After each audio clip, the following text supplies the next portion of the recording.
Hello, and welcome to Guerilla Cricket South Africa on the One World Sports Radio platform. This is your show. We'll be bringing you online digital commentary in a different format. You're normally used to us being in a normal environment altogether, but because of what's going on in the year of our Lord 2020, we've decided to do a little bit more different and have it remotely. So I'd like to welcome you to Guerilla Cricket South Africa at home for the Boxing Day test in the test series between South Africa and Sri Lanka. We'll be bringing you the game. Please, before we do anything else, please subscribe to our YouTube channel, and will be greatly appreciated, and do share as widely as possible. You can also comment and send us comments through Twitter, Facebook, and YouTube. Let me introduce the commentators today. We've got, starting out, we've got Dave Midgley as well as Otto Simon in Silverton. Dave, how are you doing? I'm well, Paul. Thank you for having this. I'm really excited. It's been a while since we've been behind the mic, and really chomping at the bit to call ball by ball. Yes, I'm just busy trying to make sure that our scorecard is working and is refreshed, but I'm doing that in the background. Otto, how are you doing? I'm very well, Paul. Had a good Christmas, as good as you could hope for under the circumstances, of course. Otherwise, I'm really well, man. And you? Doing well. And the other thing to our listeners and viewers, please do bear with us. We're going to have technical issues as we go along. We're trying to do this as best as possible, but we will bring you the entire match between Sri Lanka and South Africa. We can't bring you the visuals, but we can bring you the audio. Also, if you just want to listen to the radio only option, please do go to 1wsr.com. You can also connect with us on these various platforms. Just to let you know, and let me put up the where you can interact with us. It's One World Sports Radio, also known as 1wsr.com.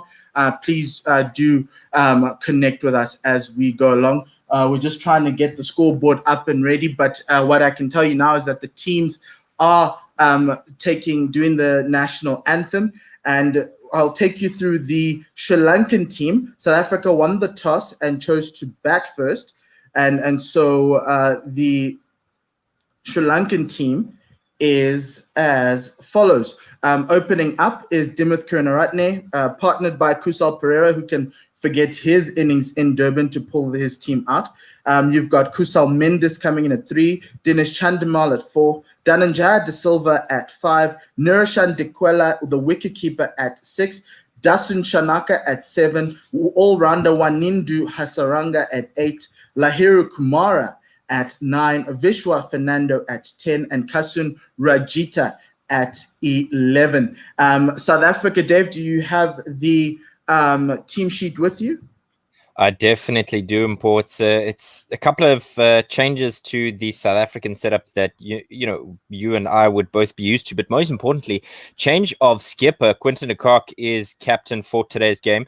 The standard opening pair of Enmakram and Dean Elgar. The line, Rassie van der Dussen at 3. Faf du Plessis is not out of the squad completely. He's in at 4. Quinton de Kock at 5. Tema Bavuma at 6. Vian Mulder, a man who's been in the oasis of South African cricket in the outer echelons of it, but he is back in the squad today. Keshav Maharaj, the long-time servant of South African cricket, the wonderful spinner that he is, in after him. Anik Nokia, the speedster from the Warriors, is back, and it's good to see some raw pace. His bowling partners today will be Luto Supamla, a man who moved to the Lions and now gets his debut for South Africa. And rounding out the squad today is Lungisani Ngiri, a man who's not really experienced in the red ball stuff when it comes to the South African team, but definitely somebody who has proved himself as the leading wicket taker in T20 cricket this year. So exciting to see that South African squad. Otto, what do you think? Yeah, I'm happy for us. I'm happy for Pamela. I'm excited to see him play in the white ball stuff, and along with Lungi and Gidi and Nortje. Let's see. I think the last time Sri Lanka were here, we had a problem with our tactics, I thought. I think Sri Lanka played the short balls really well, and we just couldn't resist trying to bounce them out, and they simply didn't fall for it. So let's see what the Proteas can come up with this time around.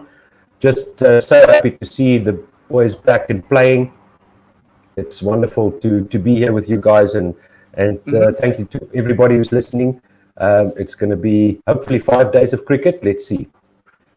Yes, it will be 5 days of cricket. We've got a comment from Twitter. Jagannath841 is asking, how come Pamela is ahead of Miguel Pretorius? Strange selection. Dave, do you want to take it up as a linesman? I'd take it as well, but I think you'd be best to do it. Sure, I think the reasoning behind that is that Luto Pamela has played in the South African setup. Miguel Pretorius just an initial call up for him. So Luto gives you a lot more than Miguel would. You know, Miguel's a balanced cricketer because he's an all-round. But I think Luto Pamela, if we're looking for somebody who's been in the South African setup and knows the South African setup well, is definitely the right man for the job. He's also done very well in the red ball stuff for his domestic franchise, the Warriors, before coming to the Lions and coming back from injury. It's exciting to see him in the mix. Another man who's left out is Glenton Stearman. Paul, you and I are big fans of him, but nevertheless, South Africa having a wealth of fast bowling talent, as they always have and continue to do so. Yes, that was a surprise, but I think news coming out of the Proteas camp is that Glenton had a bit of a niggle over the past couple of days, and that's why he's not necessarily playing. He probably would have debuted. Glenton bowled incredibly well in that last 4-day series, the one just before the 16 last week actually. Last week, yeah, the 5th round, because the 6th round was postponed, which was supposed to start this past Sunday, and so that was an interesting one. Miguel Pretorius is very. It's quite odd because obviously he's a former Lions player, moved across to the Knights, and he's done an incredible job at the Knights, batting and bowling. I just felt that the selectors, and as Quinton was saying, I think Luto's bowled really well, even though he's come back from injury and he hadn't played in 9 months. And so he's done really well. He's bowled well in the nets for the guys, and so it's a bit of a reward for a guy who's trained really well. Dave, we're ready to go. We're behind you all the way. Absolutely, and good to see a debutant for Sri Lanka as well, Hasaranga, getting his look in today. So hopefully Sri Lanka can repeat what we have on offer for us here. Did we win the toss or lose the toss here, Paul? We won the toss and we chose to bowl first. I'm just going to take myself off the stream to sort out a couple of.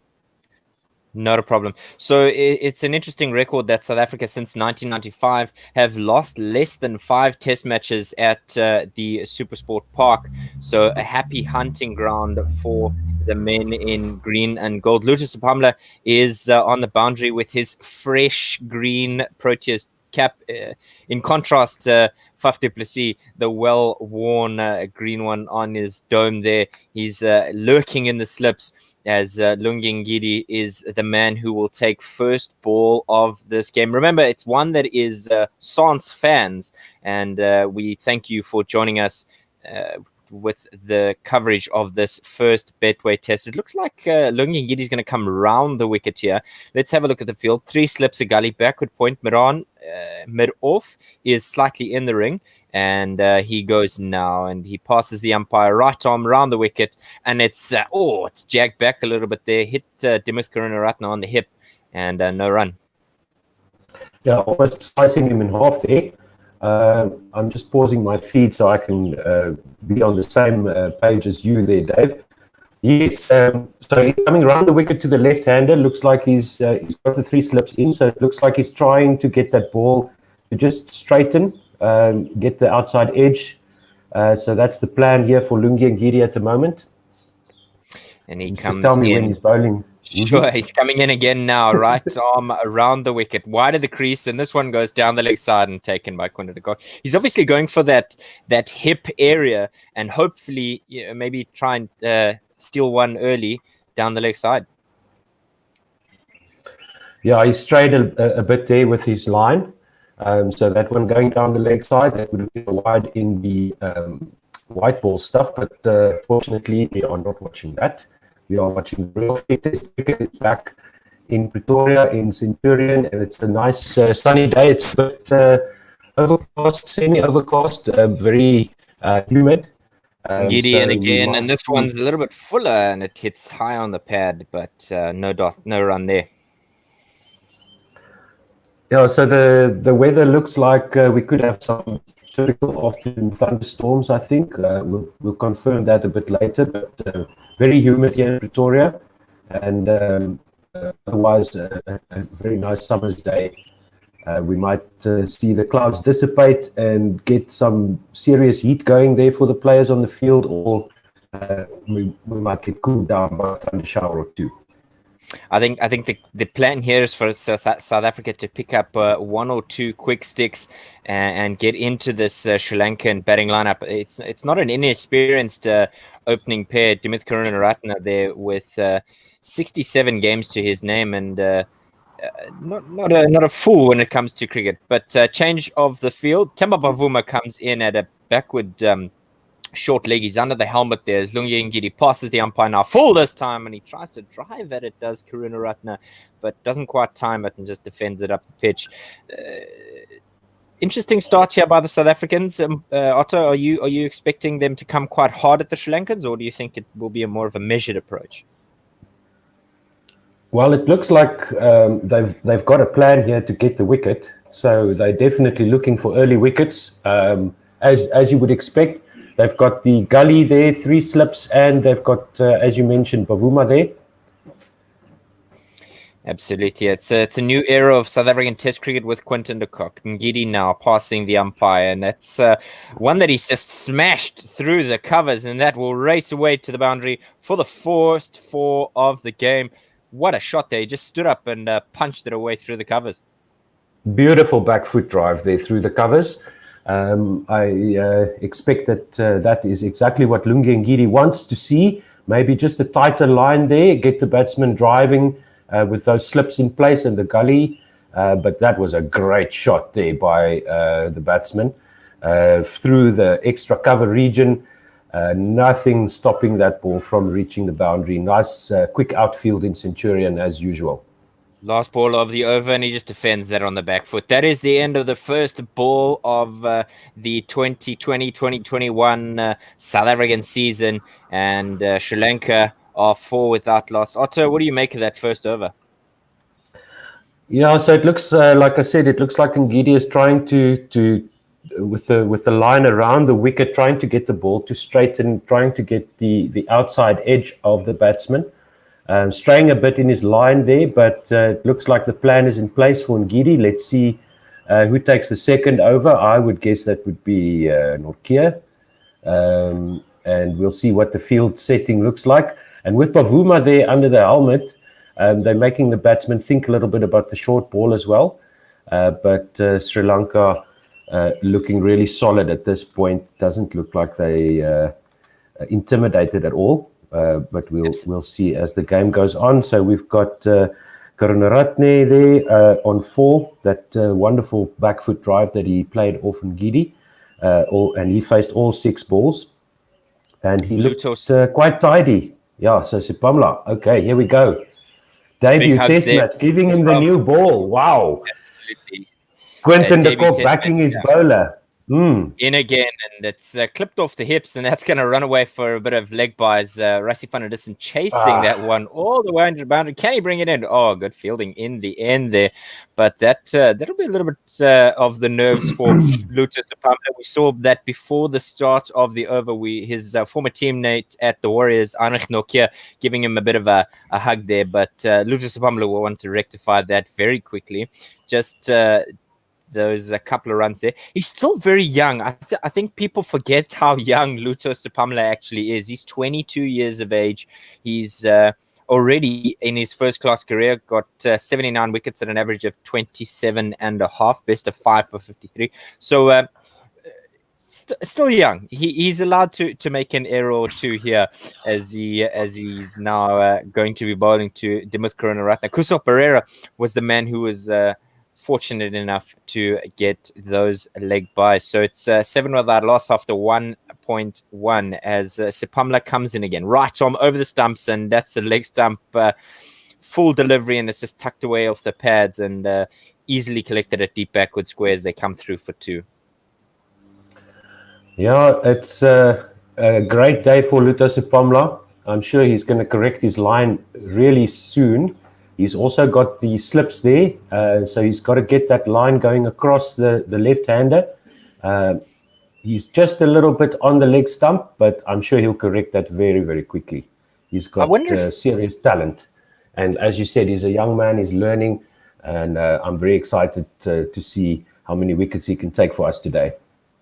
Absolutely. Yes. If he could take an early stick here, that'd be great. He comes around the wicket now on the same line, same length, and the man at fine leg is not able to get around, rather deep backward square, and that'll run away to the fine leg boundary.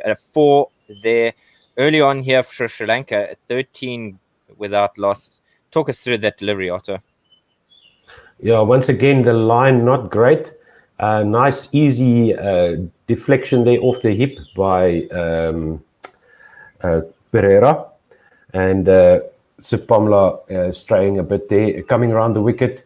Yeah, easy put away. You've got all your fielders in the slips and gully, and you've got he's still got the short fine leg, right? So yeah, that's not the ideal line there. If you're going to go that line, you've got to be shorter, I think. Sipamla full, and this time he's able to squeeze that out onto the onside, and they will just collect 2 there. Just some information for those who are joining in with us, that there are 2 South African umpires that are officiating this game. Marais Erasmus, a well-seasoned umpire, but his colleague today getting his proverbial cap in Adrian Holstock.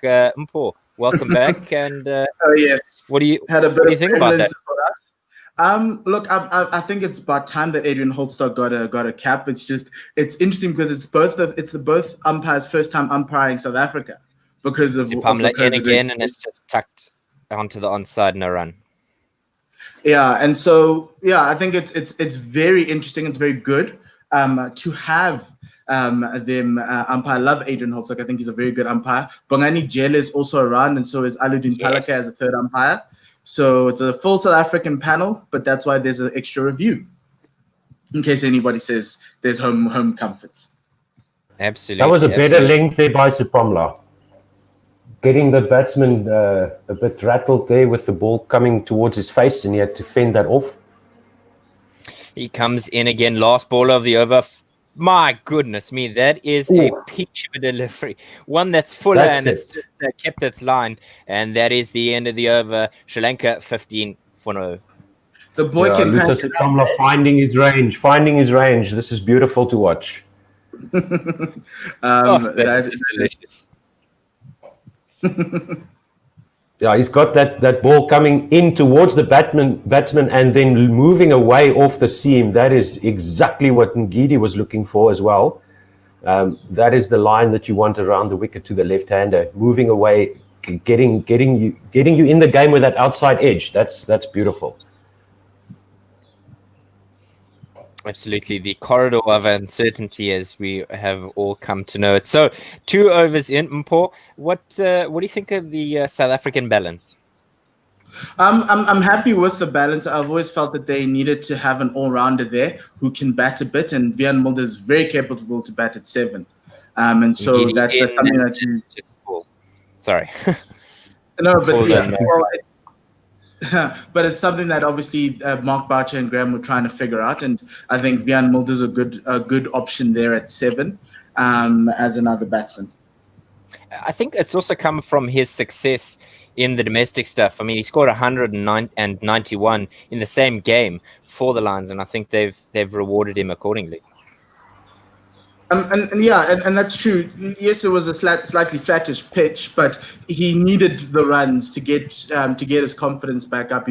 He struggled a little bit last year with injury and also getting in and amongst it. But I think now he's very good. And I remember I watched him at the Wanderers against the Knights early on in the season before they played them again the last week, and he struggled with the bat. Giddy in again, and just tucked onto the onside and a run. Yeah, that previous delivery was also a much better line by Ngidi. He's also finding his line now, tucking the batsman up, making no room for a shot to be played, and bringing those slips into play. If he can also get that movement off the pitch. Giddy in again, and they drop and run, and immediately there's a chance, but nothing comes from it. And it looks like there's going to be an overthrow there. And South Africa, oh, no. Not so early in the game. Less than 5 overs, and there's already an overthrow. What is going on? That's triggering the coach there, Dave, hey? Yeah, the coach in me is saying, they were comfortable through there. Why are you having a shy? He hit the stumps, and that's why it's gone for hit the stumps. Okay, well, in his defense, it's a balance. I mean, yes, he hit the stumps, but did he need to hit the stumps? Probably not. Well, that would excuse the backing up, the deflection of the stumps there. So Sri Lanka now 17 without loss. Ticking along nicely here for Sri Lanka, if you look at it from their perspective, which we won't do often. Halfway through the third over, and that one is just jumped a little bit, and he's not quite sure what to do with it. And he just gives it on the bounce to Temba Bavuma. He's bowling really nicely here, 130s, and he's getting into the swing of things to the left-handed opening there. Yeah, hopefully he can get some swing. It doesn't look like the ball is swinging through the air. I'll just mute my mic while my dog is going moggy here for the neighbor's lawnmower. Oh, the neighbor's lawn. It's okay, Otto. Unmute your mic. We like the ambience of Silverton on Boxing Day. Okay, there we go. Max. Just come back. Oh my word, that was a lovely one. That would have clipped top of middle and off. And Kusal looks uncertain of his position here. He's not like his partner, who seems happy to just play the game. He seems uneasy. Is it rust? Is it dust? Who can tell? It's still too early. Well, it's typical South Africa, start of a test series. We usually have our worst performance.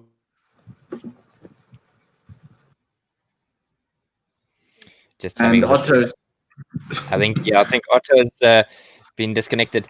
Giddy in once again to wrap up his second. That's full, and they've tried to drive again. Has Kusal Pereira, and hands on heads from the South African fast bowler. It's just uneasy. That's the end of that over. Sri Lanka 17 without loss. Just have a look at this delivery again. Let's say it's fine. The background noise is cool. We have some tweets to us. Sure. Leah saying, is saying that, yes, Linux Leah. After this, she's saying that, good morning, everyone. Do it again. Bomber Harris scratched out Kusal Pereira. And then he also tweets, it boggles the mind, but Dimuth Karunaratne has more test appearances than both a Beefcake Faf and Murray Erasmus. It boggles the mind indeed. And Sipamla now with the first ball of the over, and that's just whipped away off the pads. It's beaten the man on the onside there, and that is going to trickle. Oh, picked up right at the last moment there, Balangi. Or is that 4? He just kind of gave up there. It looks like he might have cut it off. Let's just have a look at this again. So Pamela has pitched that nice and foolish, and just worked away by Dimuth. Beats the man near him at a mid-wicket position, and they get through for just the 3 there. Yeah, I'll say that's a misfield there. That ball should have been stopped. Sri Lanka very happy with the run rate now. Exactly 6 per over, 1 run per ball there. Going at a strike rate on Simon's table so good of exactly 100. I don't have the table up here, but I can remember. Sipamla in again, and it's a fuller one, and it's absolutely beaten Karuna Ratna. All ends up. What a peach of a delivery. And you'd say probably the better line length to be bowling. I understand that they're obviously attacking the pads because they've seen something that we wouldn't be privy to, maybe the team plans, but that's an absolutely fantastic delivery. Squared him up. Again, he's got that movement off the pitch. That's amazing bowling by Sipamla. Let's hope he can keep this up for another, what would his spell be, another 5 or 6 overs? Yeah. Might go with 5 or 6. 19 without loss. Sipamla in again, and this one's full, and this is just punched to, looks like Lungi Ngidi. It is indeed Lungi Ngidi. He's fielding without a hat. A braver soul I've never met. A high felt summer, and you're not wearing a hat.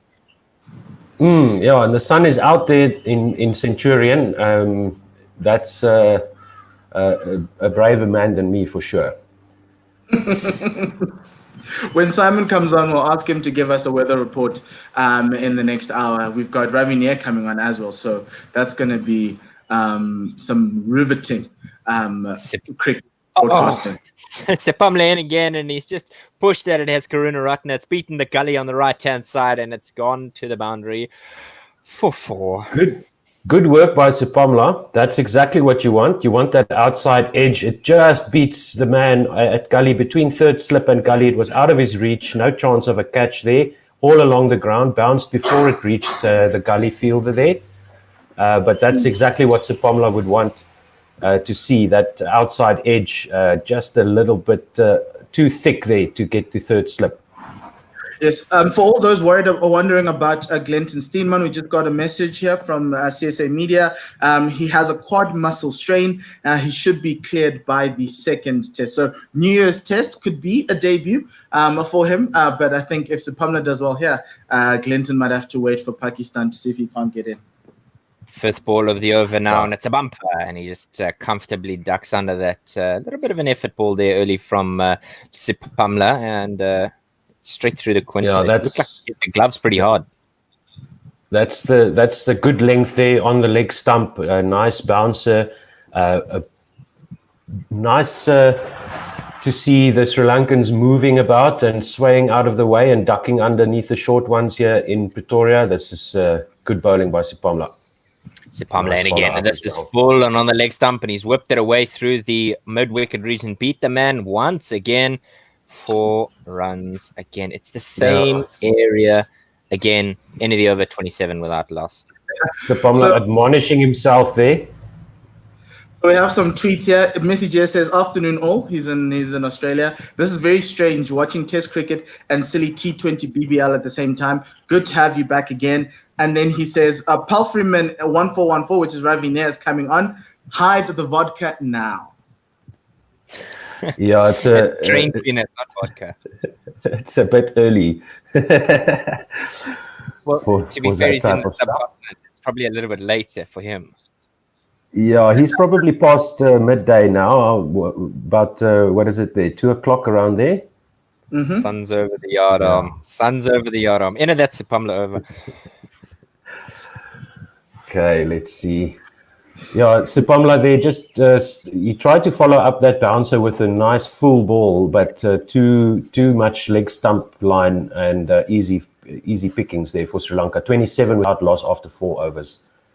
Ngidi to start the 5th over now. He comes right arm around the wicket, and he's jagged that one back, and it's once again hit Kusal Pereira in the midriff there. You wonder how much ab work they would have been doing during the pre-game warm-up setup, because he's been hit in the abdominal area a number of times. Yeah, and we saw this in the last series as well. That's why I was talking about the tactics there, because in the last series, the South African bowlers tried to stamp their authority onto the Sri Lankan batsmen, and they just did not yield. So let's see what the rest of the match brings us in terms of the tactics from the South African bowlers. We're just looking at some release comparisons here between Ngidi and Sepamla, and we can see that Sepamla's got a little bit of a wobbly seam, and that's what's getting him the movement off the pitch. And Lungi Ngidi looks like he's going for the conventional swing, trying to get the ball to move through the air, which it hasn't done yet. And I 27 think without loss. to come to your point, Otto, about the previous series, remember before South Africa played that Sri Lanka series, they played Pakistan and absolutely dominated them with the short ball with Dwan Olivier. So it was a tactic that had worked. This one is just carved away into the offside, and they scamper through for a single. Yeah, that's once again around the wicket, and Ngidi trying to get that outside edge to the slips. So Sepamla tried 2 deliveries trying to get the ball across the left-handers, but they're looking for the movement off the pitch here. It looks like to me. So what Sepamla is trying to do is he's angling the seam towards first slip, and like you said, he's getting that away nip off the pitch. Lungi's got a straighter seam, which means he's trying to come in on the angle as he comes round again and tucks it onto the pads and goes straight to Bavuma under the helmet. The straighter seam means he's going to naturally get the ball to come in on the angle and then hopefully hit the seam and straighten or go on. And I think that's what the plan is for Lungi Ngidi here versus Sepamla. No spoilers, and Paul, you should pause your feed there, man. No, sorry. Everything's going wrong here. Don't worry. It's going to come. 28 without loss after 4.3 overs. Absolutely. Lungi Ngidi at the top of his mark. He's racing in now, and he comes right arm around the wicket. The ball is cut in half again of Karunaratne. They're obviously tackling that hip area as he's bowling 136 kilometers an hour.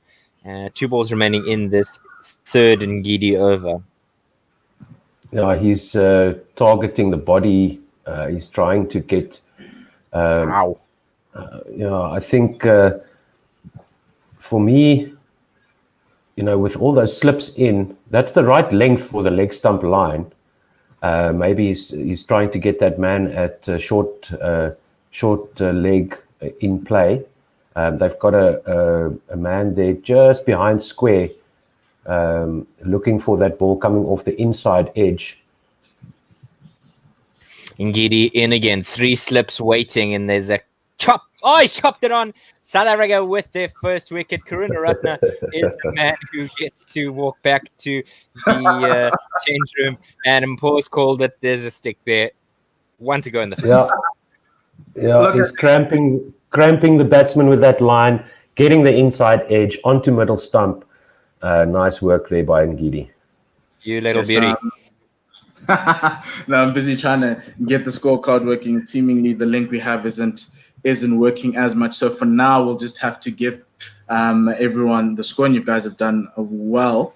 Good wicket there. And that brings in the new man, Kusal Mendes, 45 matches, 2,995 runs, 11 50s, and 700s.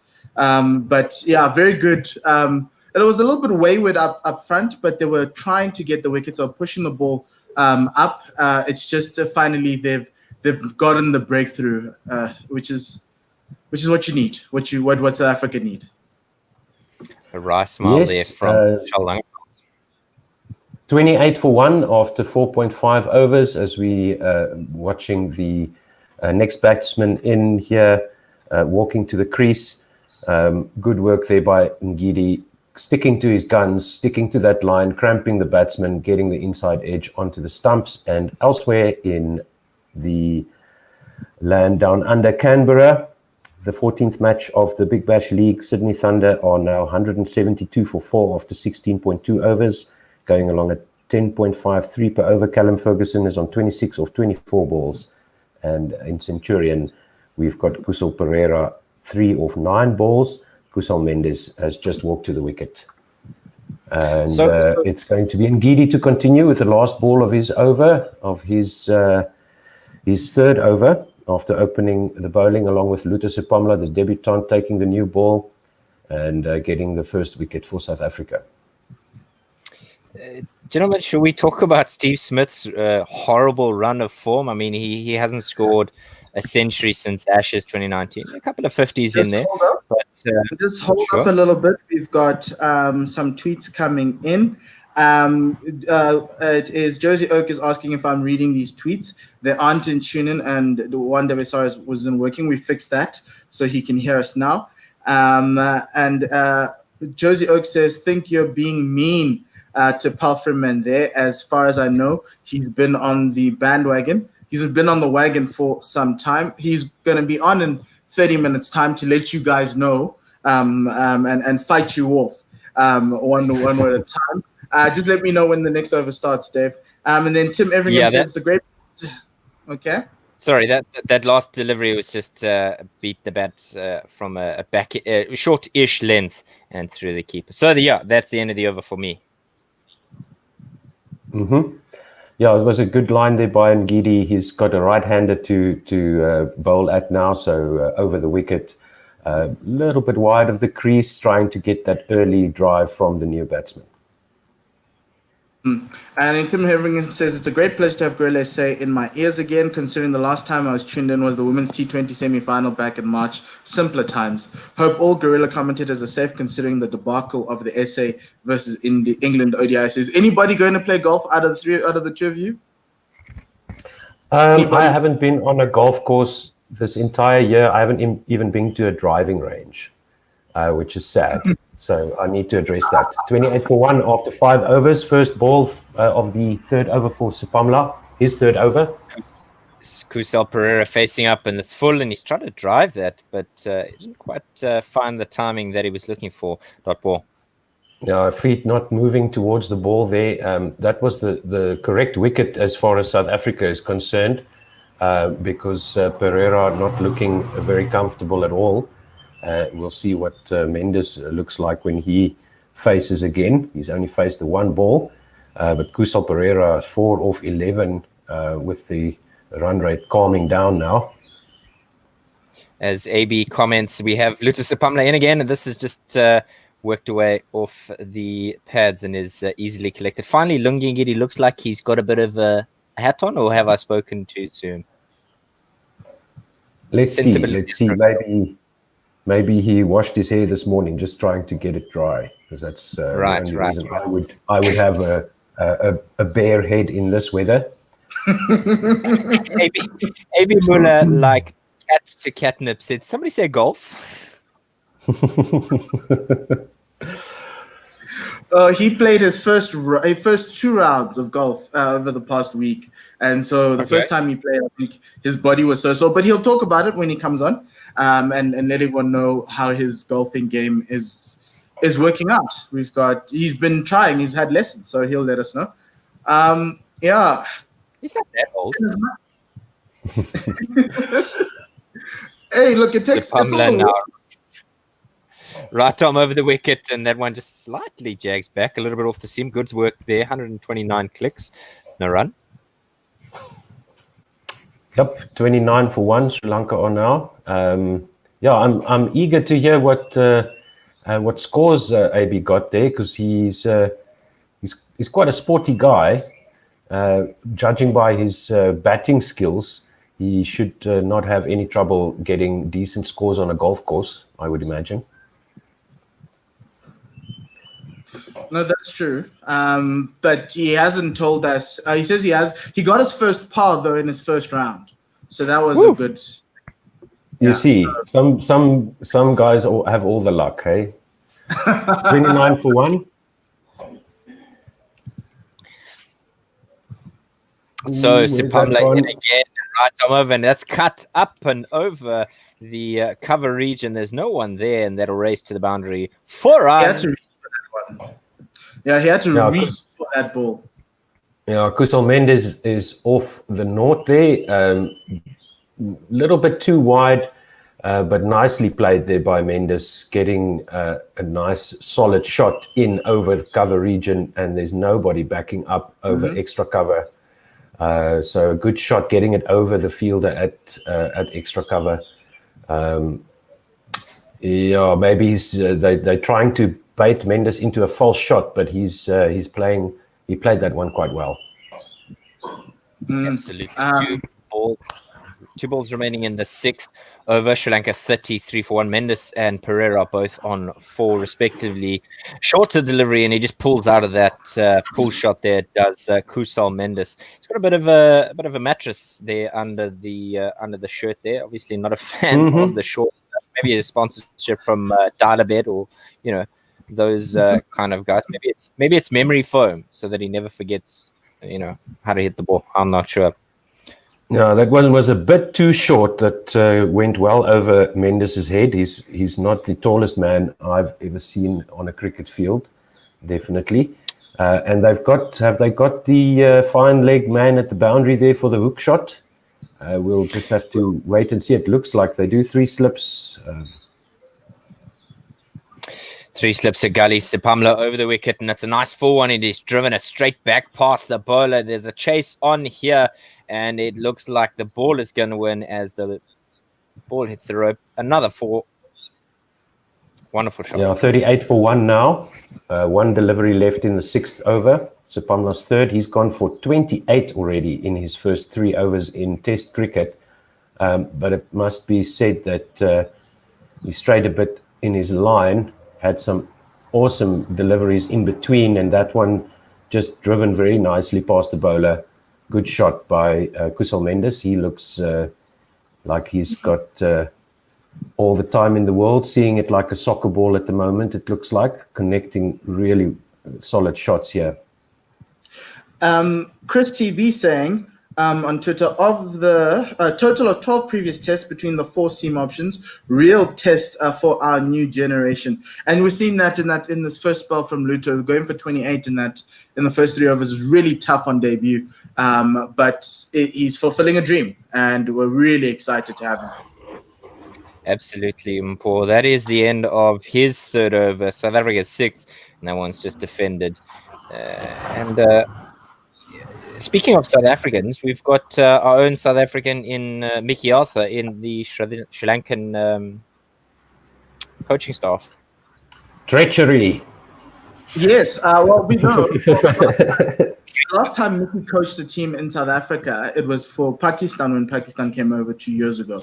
And now, obviously, he's now coaching Sri Lanka, hoping to relive the what would you call it? The drama or the debacle that happened to South Africa in the last series last year with Sri Lanka whitewashing South Africa.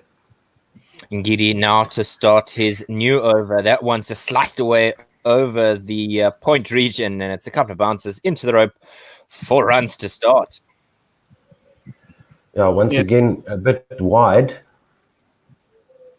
Dave, saying, Smith averages a monumental 1 for the series against India and has been dismissed twice by Ashwin. He has also padded his stats with a 1 not out in the first match. Yeah, he's not having a... Yeah, that's what we like to see from Steve Smith. Hope he can keep that up until we play then. or let's say after we play. Round the wicket does Ngidi come, and it started on the bounce to Timber, and he has to do a bit of a reverse gear there because he was at risk of being run out there. And Sri Lanka going great guns, as our jingles used to say. 6.5 to the over. Woof. Yeah, good solid start here by Sri Lanka. 42 for 1 after 6.2 overs. South Africa trying a few different lines, straying a little bit. Once again, Pereira looks a bit tight there. Ngidi around the wicket rather, and he's attacking the same line that he did for Dimith. Was it Karunaratne? Karunaratne, yes, that played on. Yeah, Karunaratne played on. They obviously have a set idea of how they want to attack the Sri Lankan batsman, and hopefully that will bear more fruit rather. It's just those, as is his partner. Yeah, both of them on 8, both Kusals on 8, and Yeah, they just the odd pressure release there from the South African bowlers that's tripped up the attack. Ngidi in again, passing the umpire, and this one's worked away once again off of the hips, and he doesn't find that gap that he's looking for past mid-wicket, and no run. He's got the slips in. He's got very few fielders on the leg side, so both bowlers have got to be really careful, and they've both tended to stray either in line onto the pads, or just giving a nice juicy ball in the slot for the Sri Lankans to drive at. 42 for 1, still 2 balls left in Ngidi's fourth over. Sorry. Ooh. He comes in now, 1 for 11 from his third. He's in again, and that one's chopped on, but it's missed everything and your grandmother's tea set as it runs down to fine leg there. Yeah, that was right in the ear of the Sri Lankans, though. That was a tough one there, but 45 for 1, we need to bring that run rate down.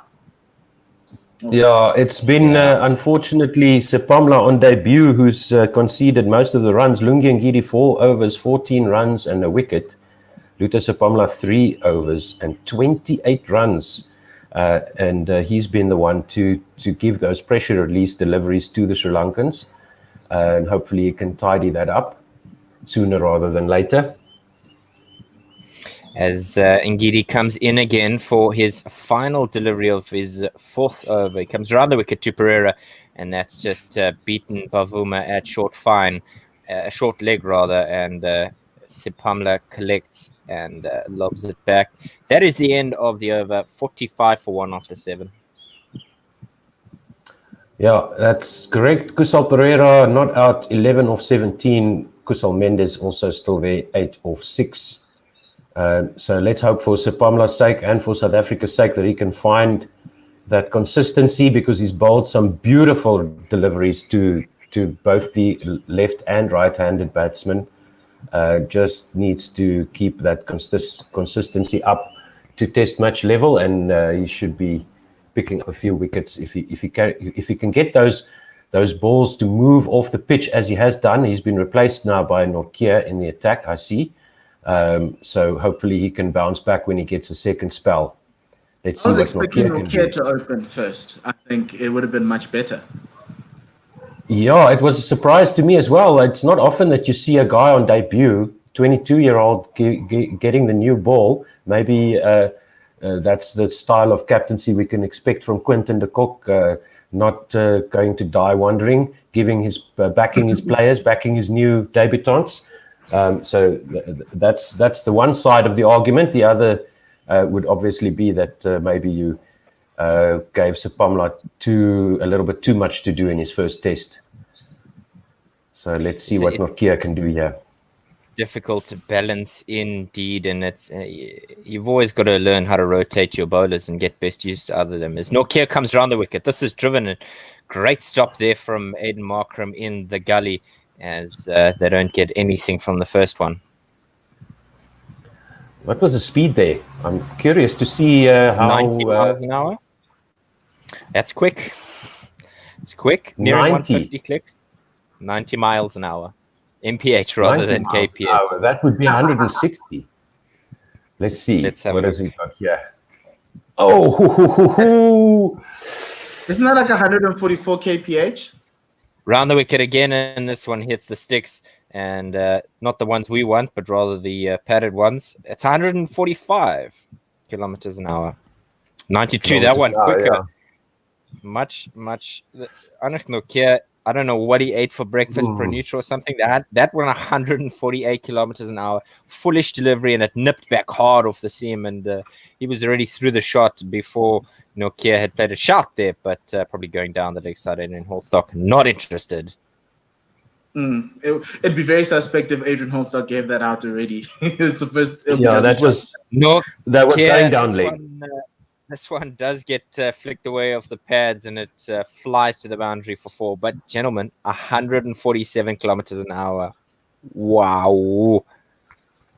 The faster it comes, the quicker it goes. Yep. 147 kph, 91.341 miles per hour, according to the metricconversions.org website. Shameless punching there by Otto Simon. Nokia in again. Halfway through his over. And this one is a little bit wider, and he's chopped that into the ground to Maharaj there. No run. Yes, Mog tweets, Nokia clearly had speed for breakfast. Yes. I get what, yeah.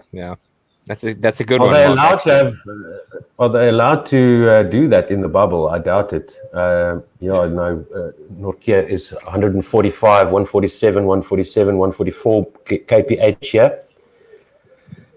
Properly quick. It's not no such thing as a warm-up delivery as he comes in again, round the wicket, nice and wide of the wicket, and that one smashed back at him, but thankfully he's able to get a body part behind it. That would have come back. Oh, my word. 150 clicks, gentlemen.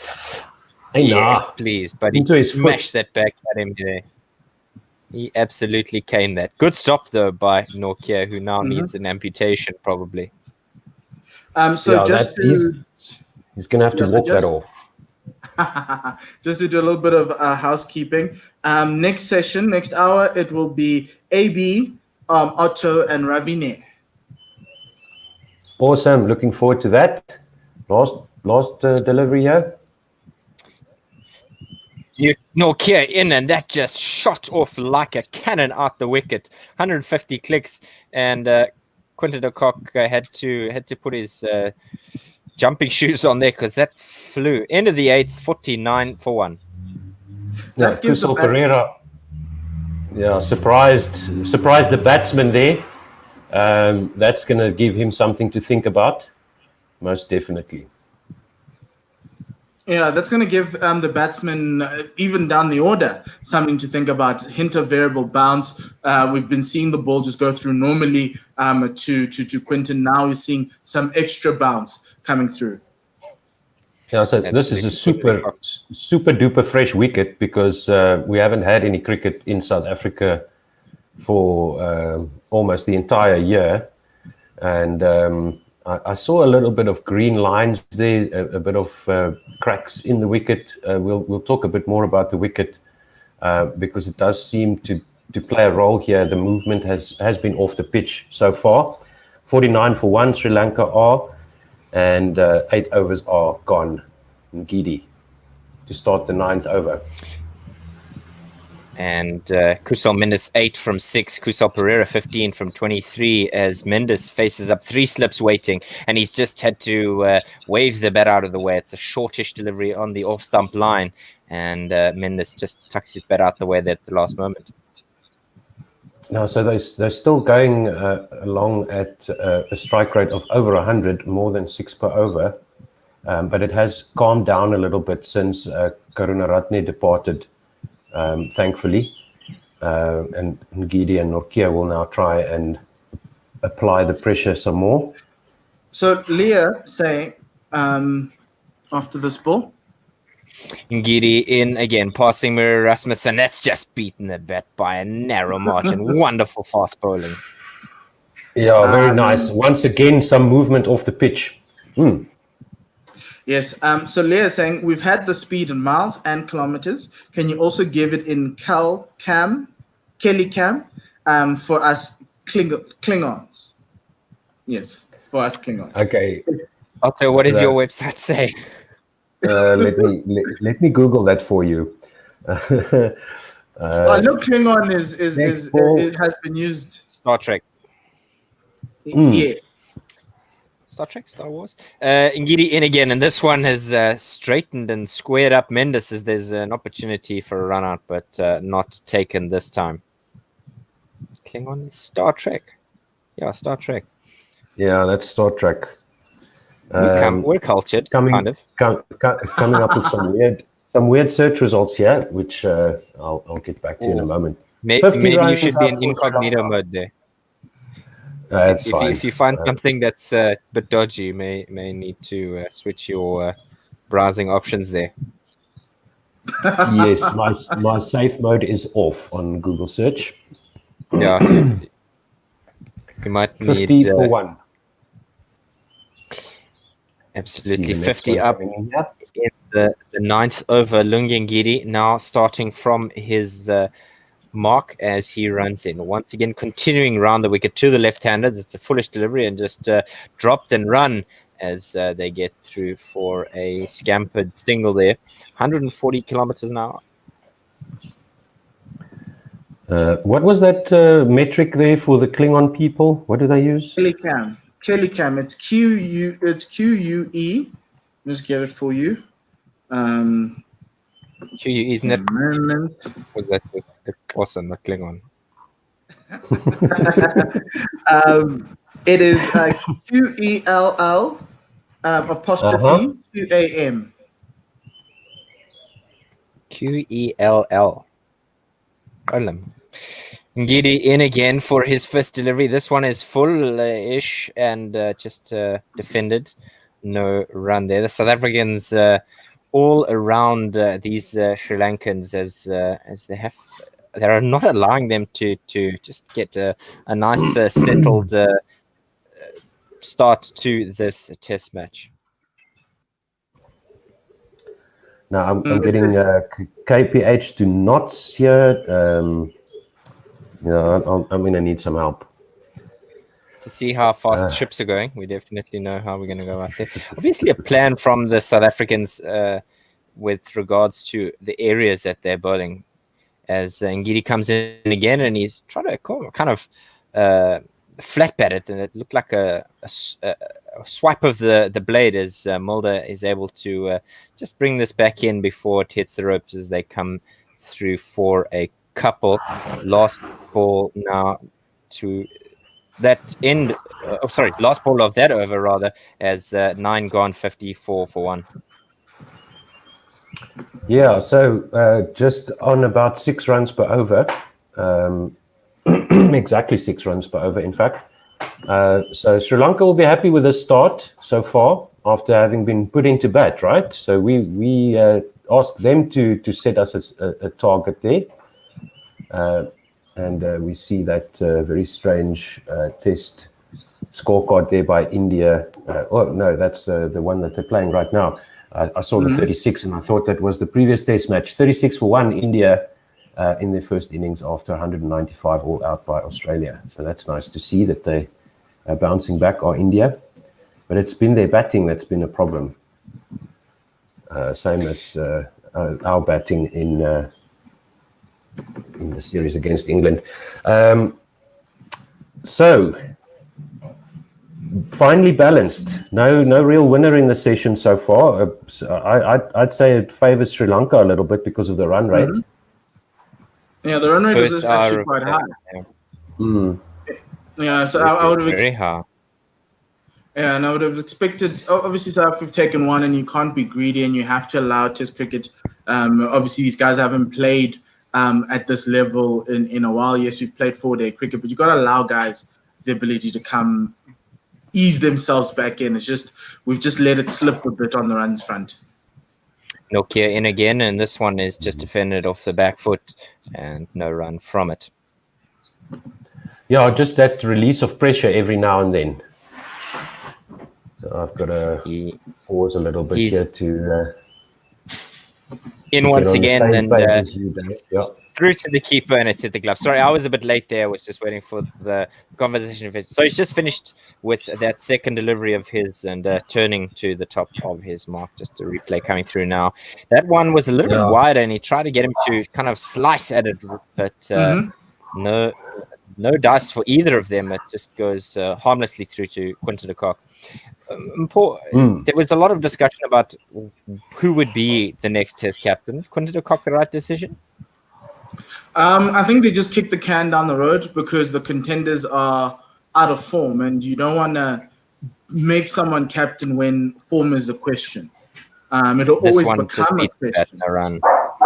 Yeah, sorry to interrupt. Yeah, I think it'll always become a question in terms of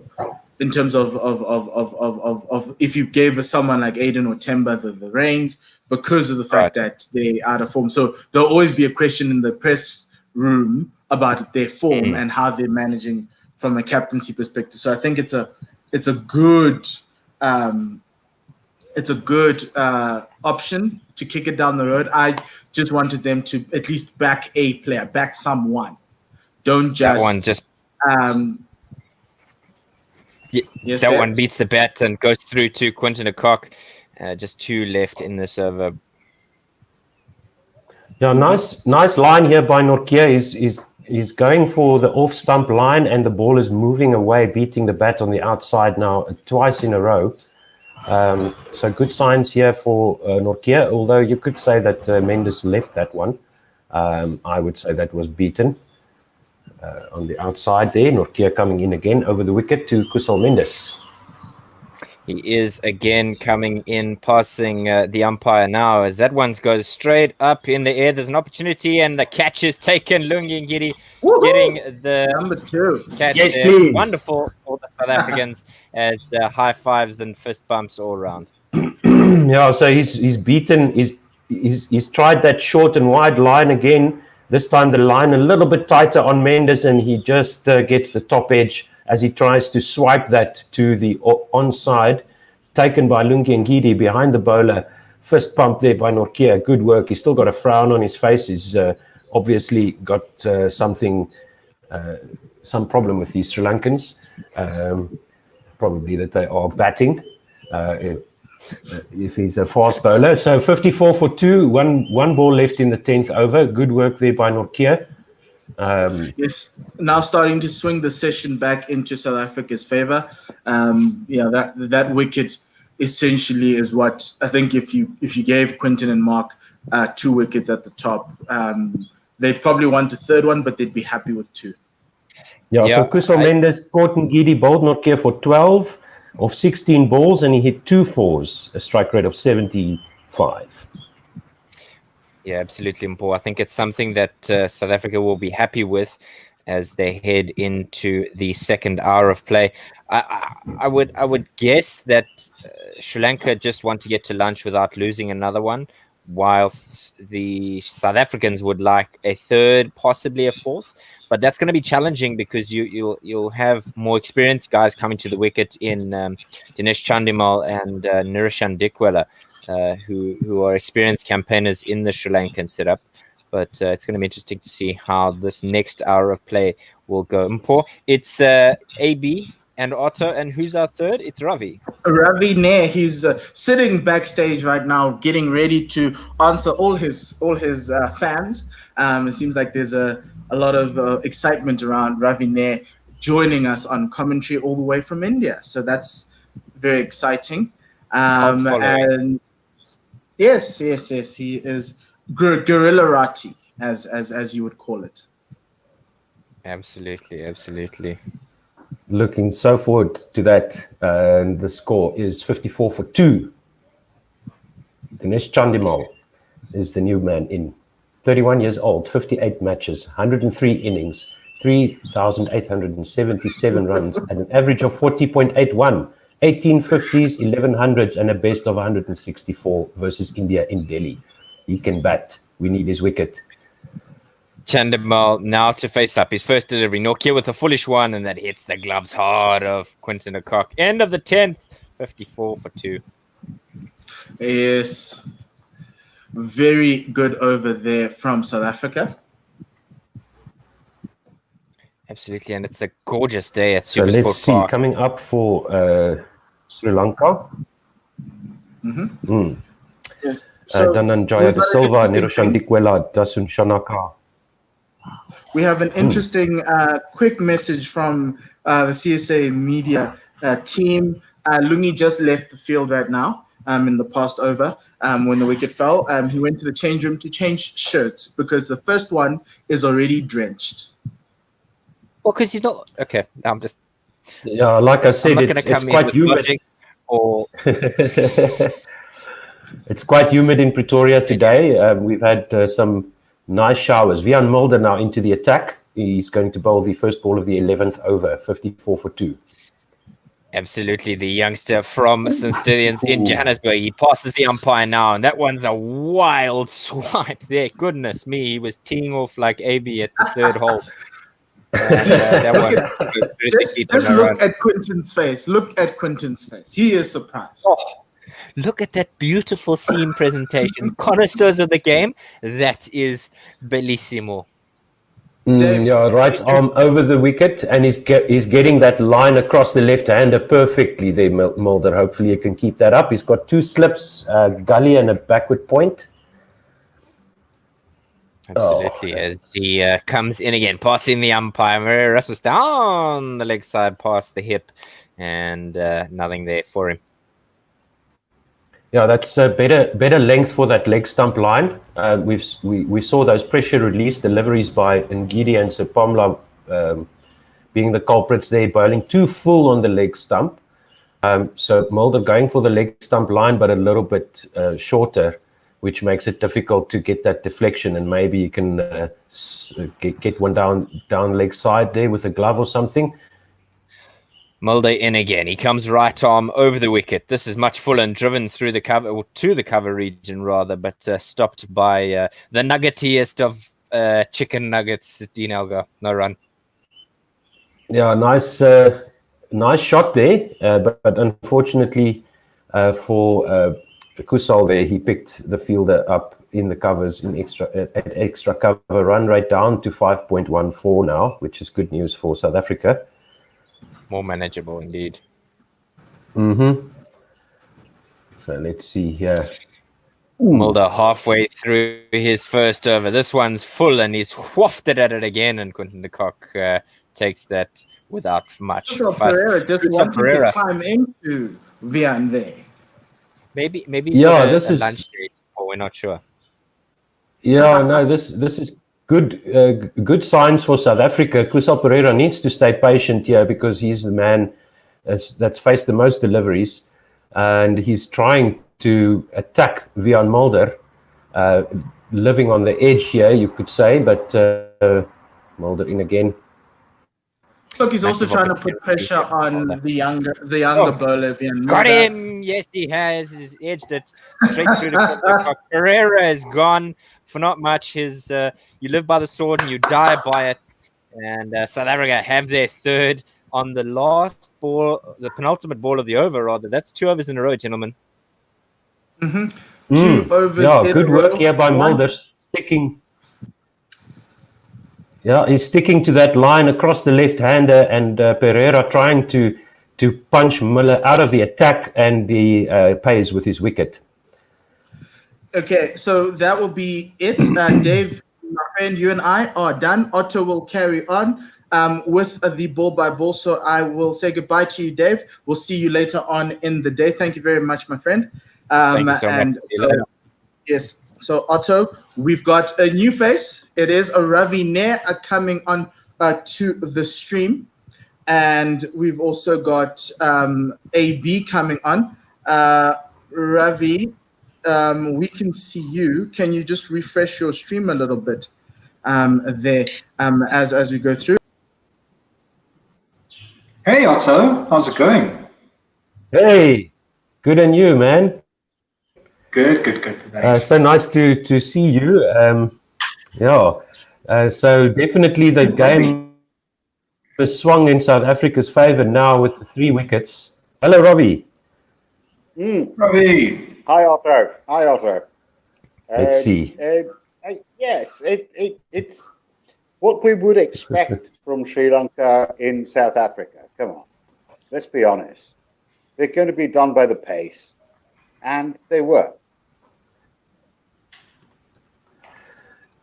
No? Well, I mean, to be fair here, I don't think we, unfortunately for Luto, I don't think he started off too strongly. I think we're a bit short and wide a couple of times. It actually reminded me of a one-day game. I think the first sort of 10 overs was a very interesting sort of, devil-may-care attitude for both teams. Like, we were bowling very loosely. Sri Lanka were playing even looser. And, yeah, here we are. First hour gone, and, wow, 3 wickets, 3 important wickets. Absolutely. Absolutely like a one-day game. It's as though we expected this to be like a one-day game instead of like a test. But Sri Lanka don't play like a test team, and South Africa have forgotten how to play like a test team. I mean, that last wicket from I think if it was full wide. I mean, it was going to first slip. I don't know why he decided to play against that. Anyway, it's very interesting. Anyway, we've yeah, got no, 100% agree with that. So it seems like yeah, they're taking a little bit of a drinks break here. Taking a little bit of a drinks break here. 54 for 3 after 10.5 overs. And if we just look at the replay here. Test cricket, isn't it? That is ridiculous. For absolutely. Like and if it weren't for the if it weren't for the 3 wickets, no, it's going along at quite a rate here. And hopefully Mickey Arthur can just remind the Sri Lankans that they are playing a test match. I think with those tighter lines and the tight deliveries by the fast bowlers, by Ngidi and Nortje, the Sri Lankans might have thought that they can get on top of Mulder here and just bat him out of the attack to limit Quinton de Kock's options. But like I said, paid with his wicket. Wiaan Mulder over the wicket now to the new batsman. 54 for 3, and that one goes to the leg side. There's no run, end of the 11th over. And so paying the ultimate price have Sri Lanka for that run rate. And let's see who's Chandimal and De Silva are now at the wicket. We have a tweet from Leah saying the Sri Lankan batting lineup showing all the structural integrity of wet cardboard. 5 days of cricket already starting to look like a stretch. Well, see, I get that. 5 days of cricket is supposed to be the ultimate, the maximum. So why do we have to? I like 4-day tests. Don't get me wrong. I don't want them to be mandated. Now over the wicket first. Yeah, I agree with that completely. Nortje over the wicket, first ball of the 12th over, and there's no run. Just defended to the onside by Chandimal. He's on 0 of 2, and at the other end we have a Mr. De Silva. For Sri Lanka. Let's see here. Nortje coming in again over the wicket now. Current run rate down to 4.5. He comes in over the wicket, left alone outside off stump, no run. Nortje is a beast. Let's be honest. He is so quick that it is difficult to cope with him on any pitch. And so I think that's why they were. Sorry, another tweet from Woiwo. I've watched a fair bit of South African cricket, both international and domestic. Why have I never heard of Miller? Very interesting tweet there. Nortje in over the wicket. And this one is nicely stroked through the cover region. There is the ball going to beat the field to the boundary. Yes, it is. 4 runs to Sri Lanka scored. Dinesh Chandimal is off the mark with a boundary. That's a solid shot right there. Yeah, very nicely done. I have to say this is bloody difficult because I'm seeing this 2 balls before we're commenting on it. I paused my feed here to catch up with Dave to be on the same page as him. So I'm still about 90 seconds behind. Nortje again, and this one beats the bat. Nortje straight through the gate there and through to the keeper for no run, 58 for 3. Chandimal had no idea where that went. Nice outside the outside edge, just on the 4th stump line there. Great delivery by Nortje. Oh, he's been bowling. Once again, we see some movement off the pitch there. Well, yes, but I just wonder if Nortje is thinking this is like shit compared to the IPL where he had a serious batting to cope with. The next one wide outside off stump, left alone and almost caught by first slip there as the ball moved through the air a bit away from Quinton de Kock, who caught it in front of first slip, 58 for 3. Yes, continue, Ravi. Yeah, so it's like in the IPL, he had serious batters who were after him, and now he's against Sri Lanka. What have Sri Lanka done in the last 12 months?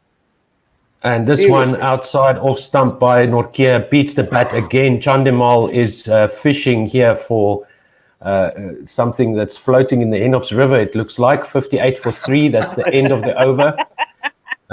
He's did you see topping 150 kph here, Nortje. Yeah, 151 I saw there on the board. So it's difficult batting here for Sri Lanka. They are looking a bit at sea there. Apart from that nice drive by Chandimal, he had no idea where those balls were going. Against that speed, as KP, and that was England's South African Kevin Peterson said about 10 years ago, is a huge difference between 145 and 150 kph when you're facing it. Yeah, and this first delivery by Vian Mulder through to the keeper, no run.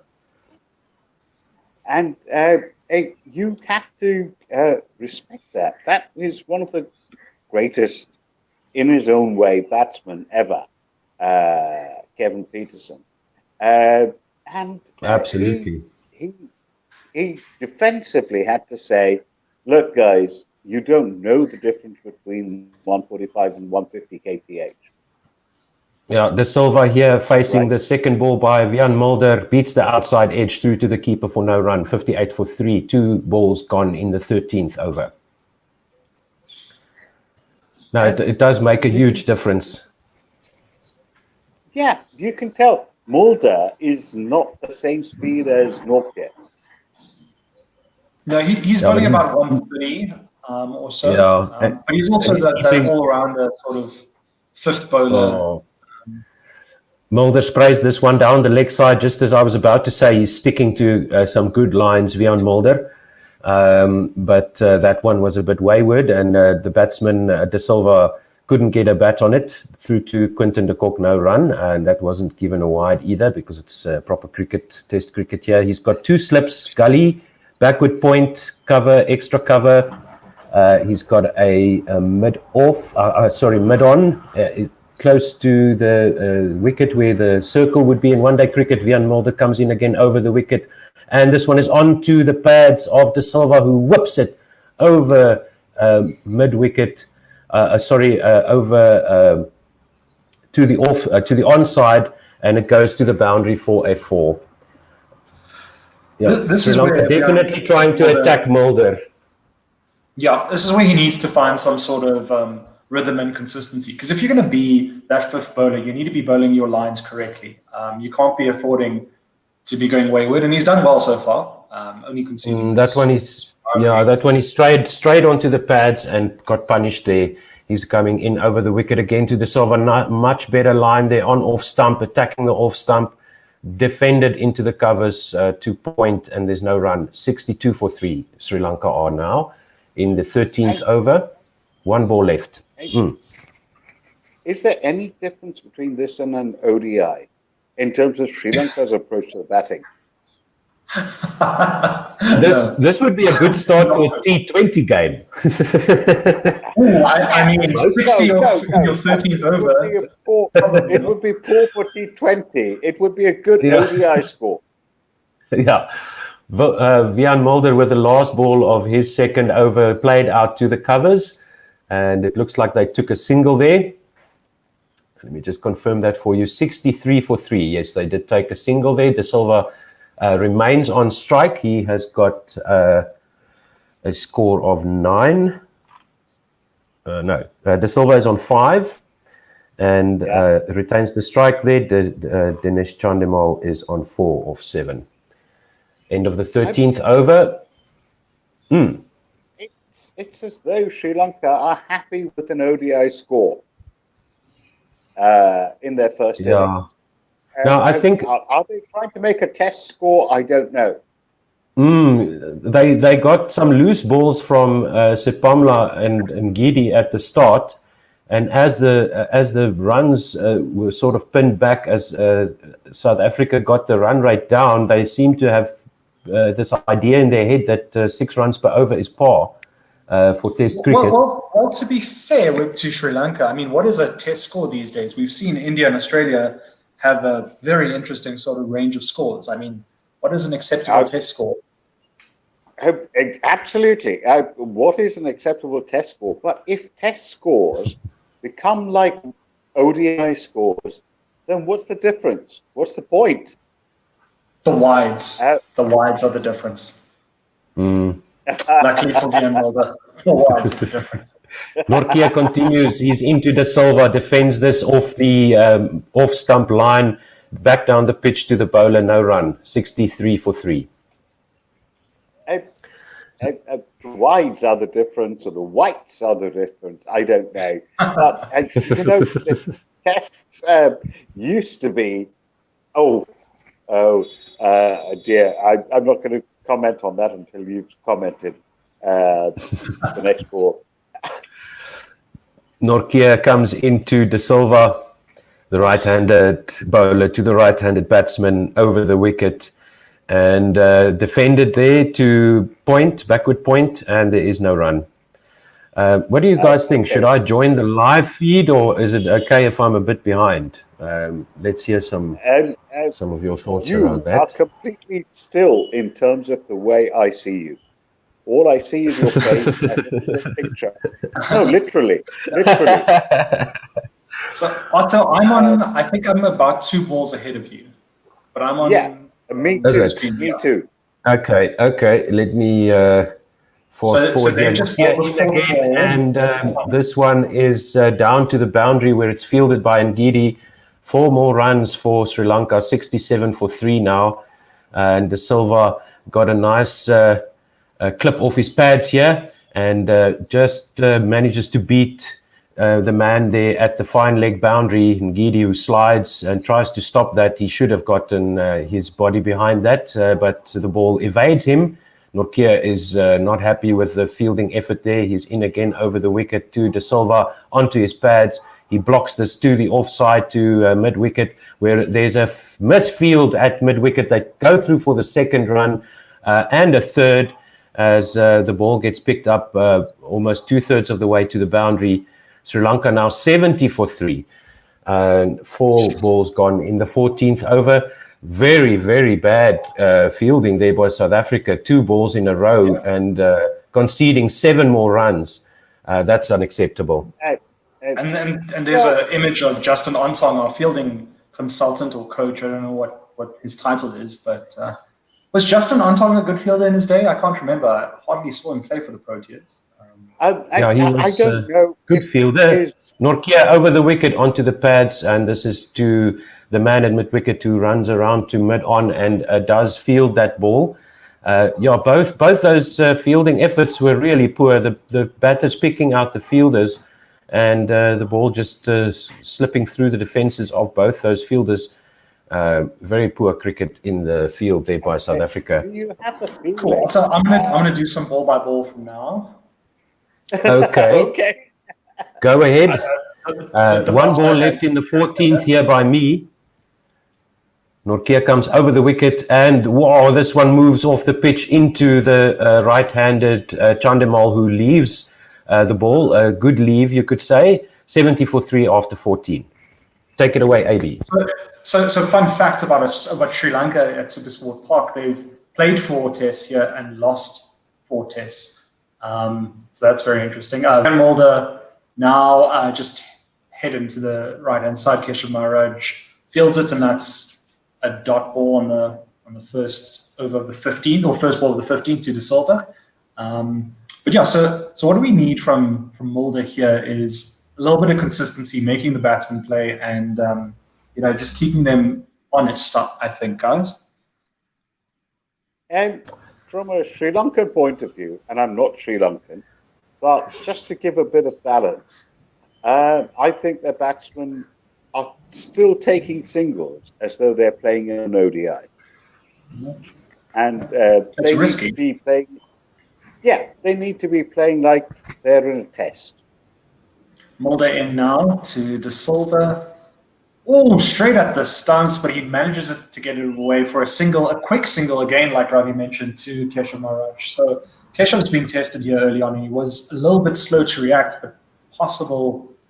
Look, I mean, I'm all for rotating the strike in any form of cricket, but when you're 73 for 1 before the 15th over, maybe it's just time to dig in and tire these bowlers out, because these are the second change bowlers as well. So very interesting approach here. It looked to me like they were going after Mulder. Basically, Leah. The over now. Oh, just beating the outside edge. A great line there by Vian Mulder. That's where he needs to be bowling it. And Dinesh Chandimal, very lucky not to edge it. It looked like he wanted to play. Seems like a very straight seam there by Mulder. And wow, inches away from beating that outside edge. Excellent ball there. That's where he needs to be bowling. Yeah, absolutely. Searching for that outside edge. Fourth ball of the over now. Mulder racing in. Outside edge. Oh, just in that corridor of uncertainty, and he's beaten him 2 for 2. Can we get a third? Oh, my word. This is exciting cricket to watch. Chandimal doesn't know where this ball is swinging, because again, straight seam, and then just swinging out. Oh, beautiful ball. Yeah, he's coming with the line onto middle and leg stump, but the ball is moving off the pitch and beats the outside edge. So Vian Mulder just looking for a little less movement off the pitch, I would say. Yep. Fifth ball there over, a little bit more straighter, and then it's just blocked down to Lungi Ngidi on mid-on, no run. So this is an excellent 5 balls here from Mulder, only conceding that 1 run, I believe. And that's keeping the pressure on this, in the 15th over before the power play ends. Fortunately, approach. I don't know what they're doing. So the run rate down to 4.78 now. I mean, that's unacceptable in limited overs cricket. So last ball. Ooh, hitting the pad, probably going down to miss leg stump.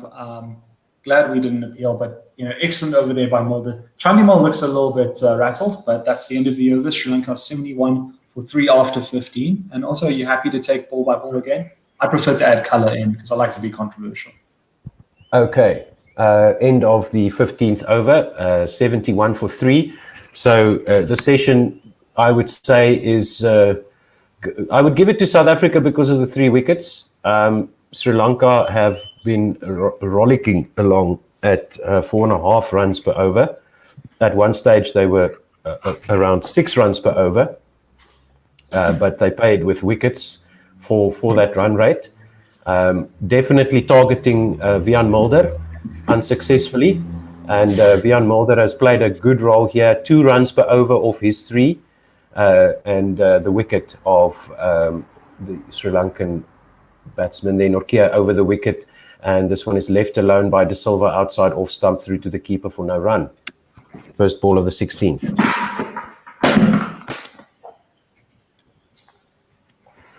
So, I mean, Ravi, when would you as Quinton de Kock bring on your opening bowlers? Would it be a good time to give Luther a couple of overs now to improve his economy? I know the camera's focusing him on a bit. As we see Nortje in again to De Silva over the wicket, left alone. Once again, movement off the pitch there, seam movement. And De Silva not falling for that one. A little bit, once again, a little bit too much movement there for the South African bowlers, and the Sri Lankans, De Silva, they're leaving that well alone outside off stump. So they can leave on length at Centurion as well, because there's quite a lot of bounce in the pitch. So Nortje just needs to tighten up that line onto off stump to make the batsman play. With the movement he's getting maybe a little bit fuller to get that outside edge. But we've seen some good drives by the Sri Lankans. Nortje in again onto the leg side there and past the batsman to the keeper. De Silva tried to flick that off his pads, but he missed it completely, probably because of the speed.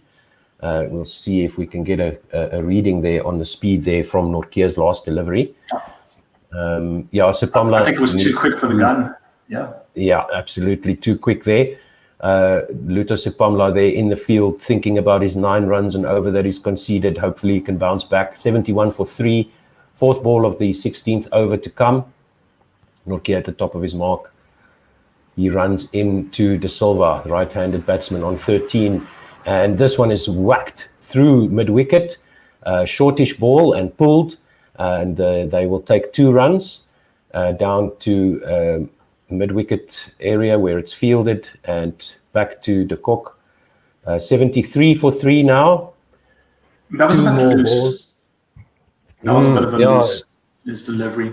Didn't need to really be bowling there, middle and leg. De Silva was just leaving things outside off. Stick to that line. Maybe just tighten it a bit to that off stump. And so he tried a shorter delivery on the stump line, and Nortje goes over the wicket to De Silva again, drives this, and it goes through to the keeper, beats the bat there.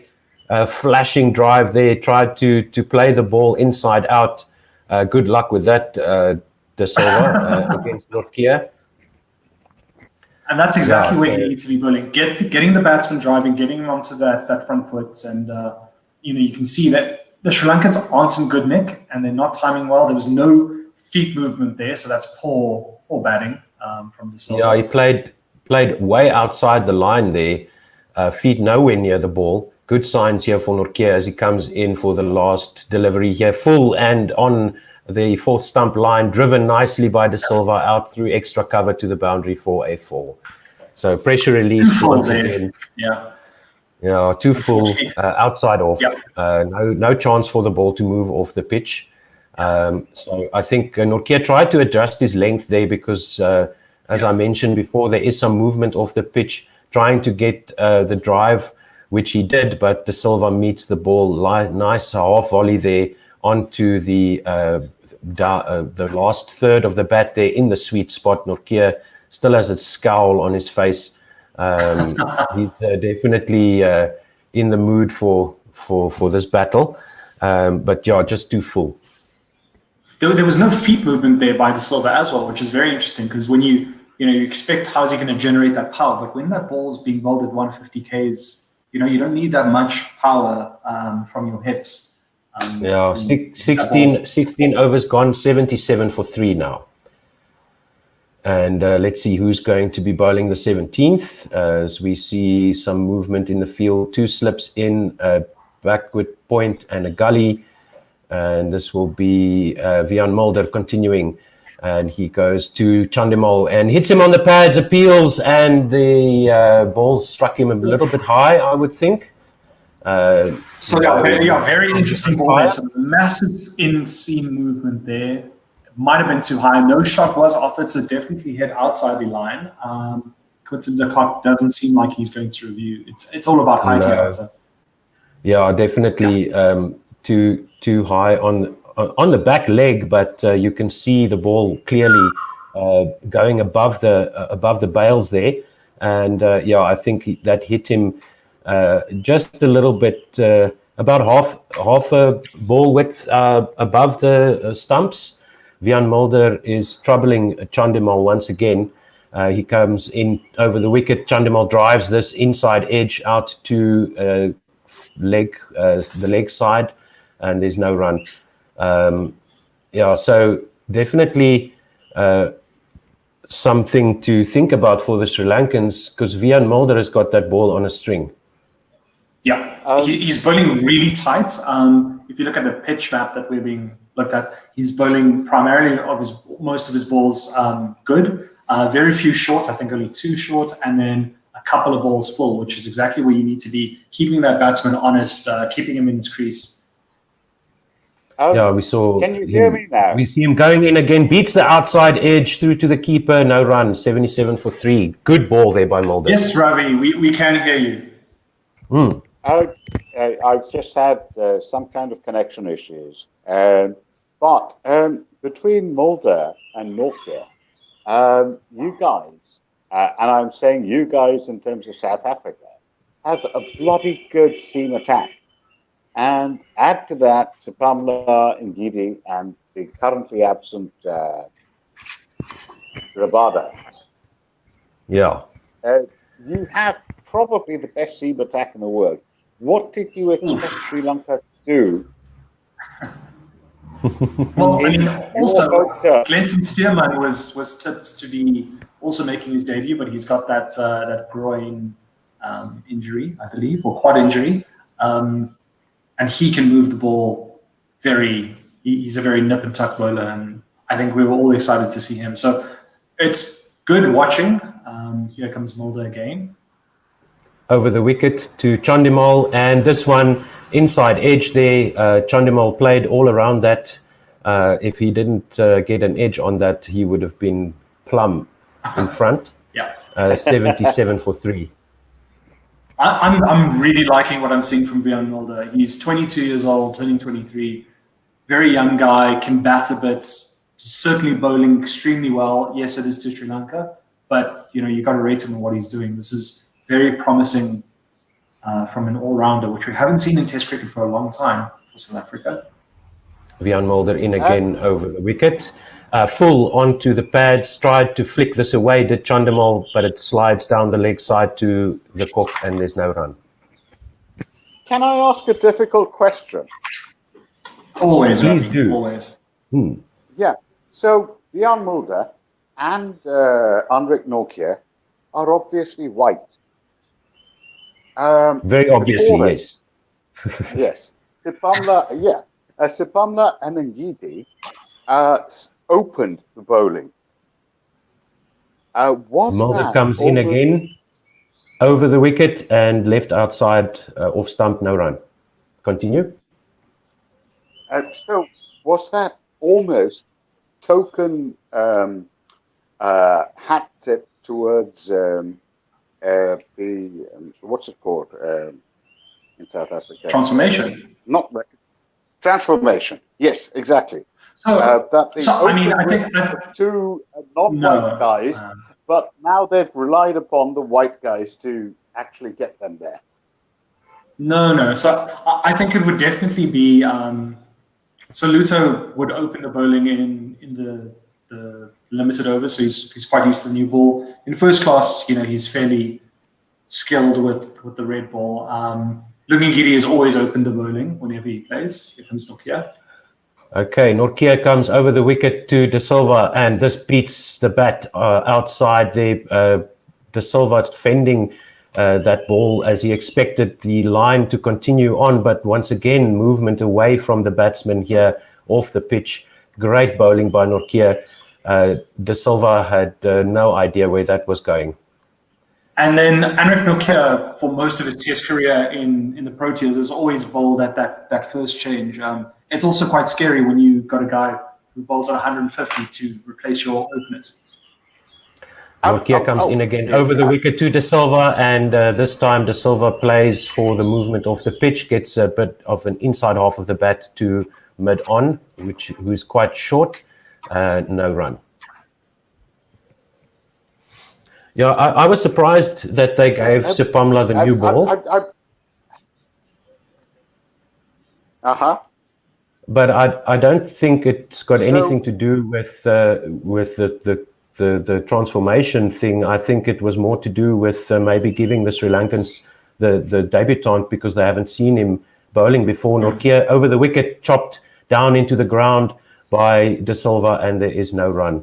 19 also, is De Silva now. If you open with Nokia and Ngidi, who are your two most experienced bowlers in this lineup, your immediate second changes are two debutants, which is very dangerous. That's also that could also not be in a test match. In a one-day international, this is the kind of thing that we'd think, but not in a test match. You've got to get everyone out there. Nortje in over the wicket to De Silva, and this one has beaten the bat again past the outside edge as De Silva tried to play a sort of a defensive leave there, but almost getting an edge onto that. Nortje is a handful here. The speed and the line is too much for the Sri Lankans to deal with at the moment. Quinton de Kock enjoying a laugh there. Nortje is clearly your best bowler right now. Okay. In this 11, he's coming in again over the wicket, pulled to mid-on, no run. So a bit of a false shot there from De Silva as he tried to take on the short delivery there, practicing that pull shot again. No run.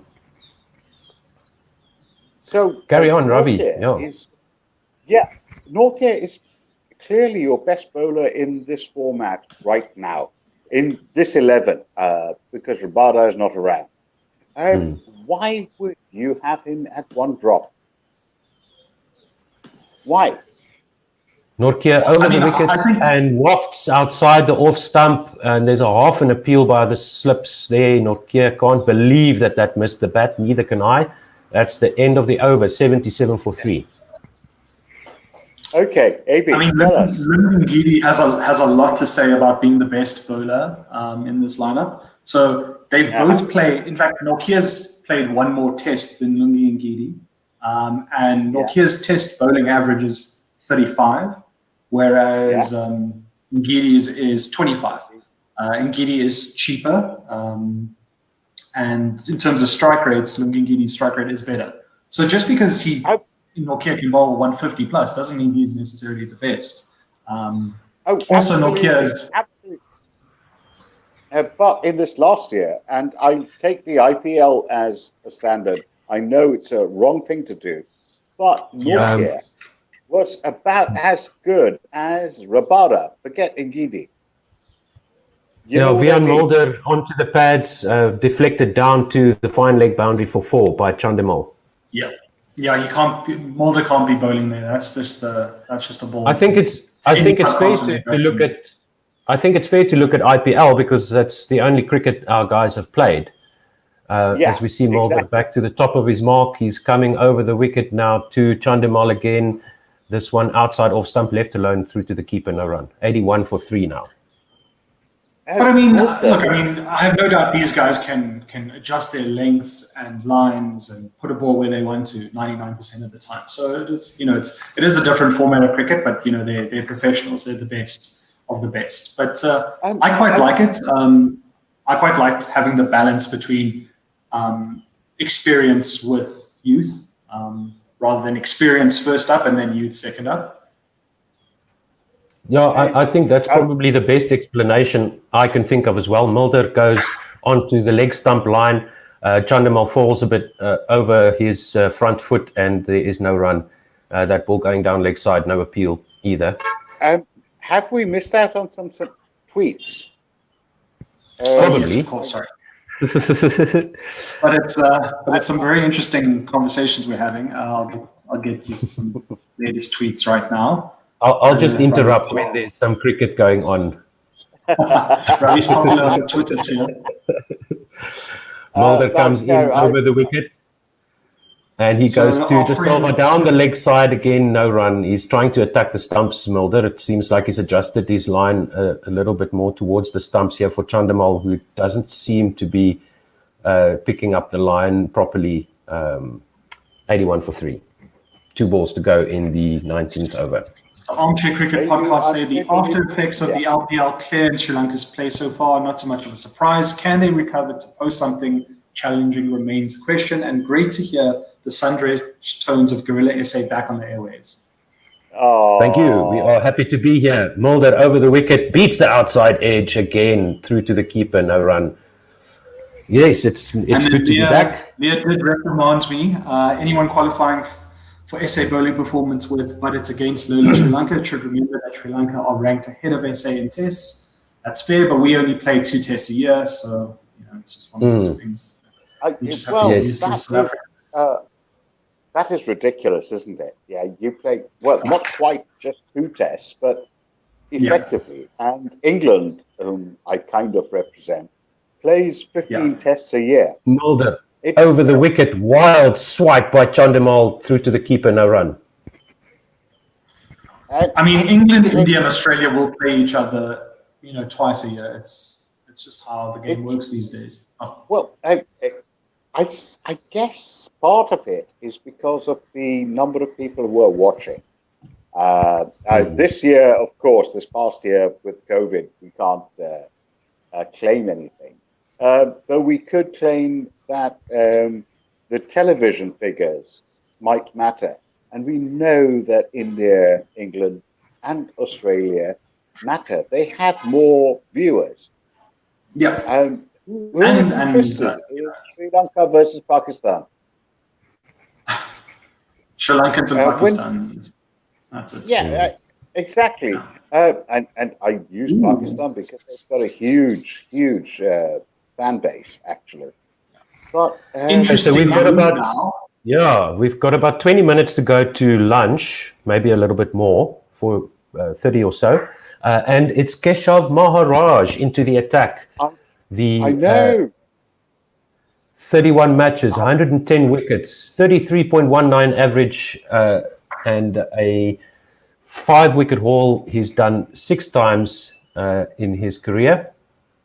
So he's coming in from the pavilion end at Centurion Park in Pretoria, in Centurion. The fielders here are a short, fine leg, a slip, comes around the wicket, the left-handed Maharaj just defended out to backward point, no run. Here's a question for you, Otto. Why is it that all the best spinners in South Africa tend to be of Asian or black origin? Maharaj into Da Silva there. He plays across the line to short mid-wicket and there's no run.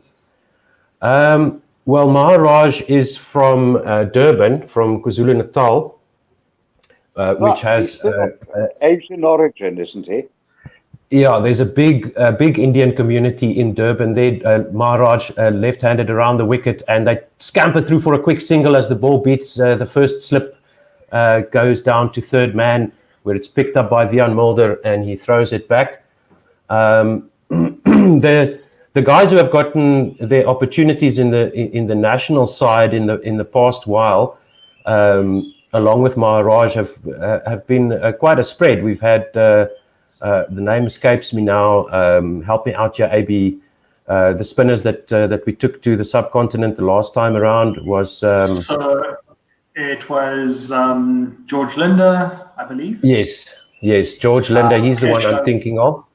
Yeah, Muthusamy was there. Muthusamy, yes. Also from Durban, Keshav Maharaj, left-handed around the wicket, defends this out to extra cover, no run. So there's a huge Indian community in Durban, in the Durban area, so you would expect, and also it's a very popular sport among the Indian community. There we go with a drive from that was De Silva out to mid-off, and they go through for a single, 85 for 3, and there's 1 ball to go here in Maharaj's first over. He's going to bowl to De Silva, who's on 22. Just to finish the point there, Ravi, as Maharaj comes in now around the wicket again, the left-handed spinner, nice tight line on middle stump, defended, no run. So in the Highveld area, which is Joburg, Pretoria, and Bloemfontein, the pitches don't lend themselves to spin at all. So you see very few spinners coming through the ranks and moving up through the ranks in those areas, whereas Durban and the coastal areas have a lot more, take a lot more spin. So you see those teams tend to pick spinners more often. So more spinners getting opportunities and coming through from those areas. That's fantastic geography. That is fantastic. Is it the full picture, though? We see Vian Mulder coming in over the wicket. outside off stump, and there's no run. We've produced some great spinners. Sean van Berg comes to mind. He's obviously playing cricket in the UK now. But I know personally when I started spinning in school, I used to bowl leg spin and then a bit of off spin when my hands got tired. I just didn't want to run because I was lazy. So fast bowling is not for me. I just want to run. I'm happy. Vian Mulder comes in over the wicket to, that looks like Chandamal, who leaves it alone. Yeah, it's Dinesh Chandamal. Leaves it alone outside off stump, no run. 85 for 3 in the 21st over, 2 balls gone. It's this Mulder having bowled straight through his, not session, but this stint, 5.3 overs, 5.2 overs. Has Mulder been taking the strain, as it were? Because, I think the cock would just keep him on because he's bowling excellent lines here over the wicket, and as I say that he strays down leg side, but there's no run. 85 for 3. Yeah, but I mean, does De Kock understand then what a fast bowler has to go through more than 5 overs in a row? Is just ridiculous. Today. Well, I mean, Mulder is that all-rounder, so he's that 5th bowler, so he won't. I don't expect him to bowl too much in comparison to the other 4. Important to note here from Mpho is that Luther Sapamla took the most wickets of any bowler, any fast bowler in last year's Sunfoil series, which is our 4-day competition. And Mulder over the wicket beats the outside edge, defensive push forward by Chandamal, and beats the outside edge, no run. But the point is that if Mulder is the 5th bowler, why has he bowled a quarter of the overs so far? In 20 overs, he's bowled more than 5. I think it's just purely from an economical perspective. He's not conceded only 10 runs. Yeah, maybe this would be his last over. He's got quite a short run up. Mulder over the wicket in full and straight onto the pads of Chandamal, who tries to flick this to the onside, but there's no run. I think we might see a change now with Maharaj tying up one end, so to speak, while De Kock will rotate his fast bowlers. So Vian Mulder's got quite an economical short run up, considering his pace. He's not quite a fast bowler. He's sort of a 130 Ks around there, but nice tight lines. And he comes in again to Chandamal, who defends this to extra cover, and there is no run. 85 for 3. No, Mulder has been clearly, in some ways, your best bowler by far so far. But in terms of economy, yes. And also the way he's troubled the batsman. Yeah, he's moving the ball both ways. He's keeping them guessing. He's bowled on the stumps. He's not bowling outside off and bowling dry or anything. He's actually bowling at them. Oh dear, is that a no ball? Making them play. And we see the partnership here reaching 31 runs here by me. I expect to see Maharaj's first delivery of his second over any moment now. De Silva will be facing him. There seems to be something. There's some hold up here. No, that's a no ball. That's a no ball. Oh, the last ball. Boulder last. Oh, so do we have the third umpire checking the no balls here? It seems. This is fantastic. Well done. Okay, so Mulder has got one more to go in his over. He bowls to Chandamal, who flicks this off his pads successfully this time, down to fine leg, and they take a single. So Chandamal moves on to double figures. He keeps the strike. So well done there, using technology, calling everybody back for the last ball of Vian Mulder's over, the last ball of the 21st over. And so now we should see Maharaj back. Is that the first time in South African cricket that this has happened? This is exciting. Yes, so that would be the first no ball called by the third umpire in South Africa, with South Africa playing Test cricket. Was that well done? done. As the on-field umpire? Well done. No. Guys, you got to know your trivia. Yeah, very much on the line there. Mulder in, is this a replay I'm watching? No, that's an actual ball. The second one is a no ball as well. Wow. Yeah. Okay, so the no ball was called again. So another no ball. So finally the end of the 21st over, 88 for 3. There was no run to De Silva there. And so Chandimal indeed will face Maharaj the next ball. So it took the... Are we sure that this is a no ball? It took everybody... Stop it. It took all of us a bit of time to catch up with what was going on, but we got there in the end. So Chandimal is on 10, Dhananjaya De Silva on, not quite sure. Chandimal now facing Maharaj, and there is no run as he blocks this to a mid-off, shortish extra cover region, and no run. Maharaj in again, one slip and short fine leg, defended to extra cover, no run again. So De Silva is on 22, the score is on 88 for 3, and we have the third ball of the 22nd over coming up now. Chandimal facing Maharaj, left-handed around the wicket, defended back to Maharaj, no run.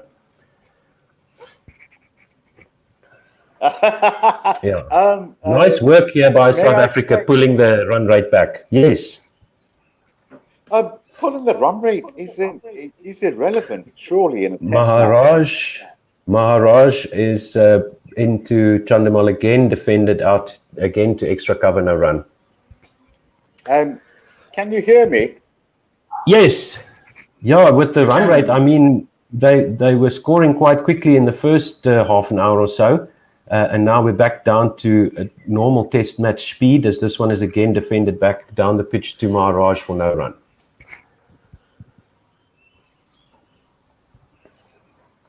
Okay,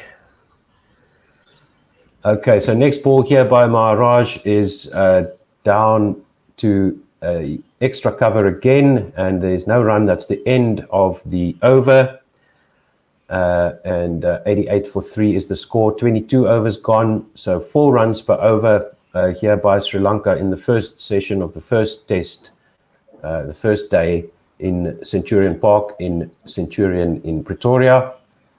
A tweet from Robert Pong. Yes. He's saying, come, Ravi. You can't see Ngidi bowling spin with that ass. With Mulder in the side, is there a scully that can be picked? That's amazing.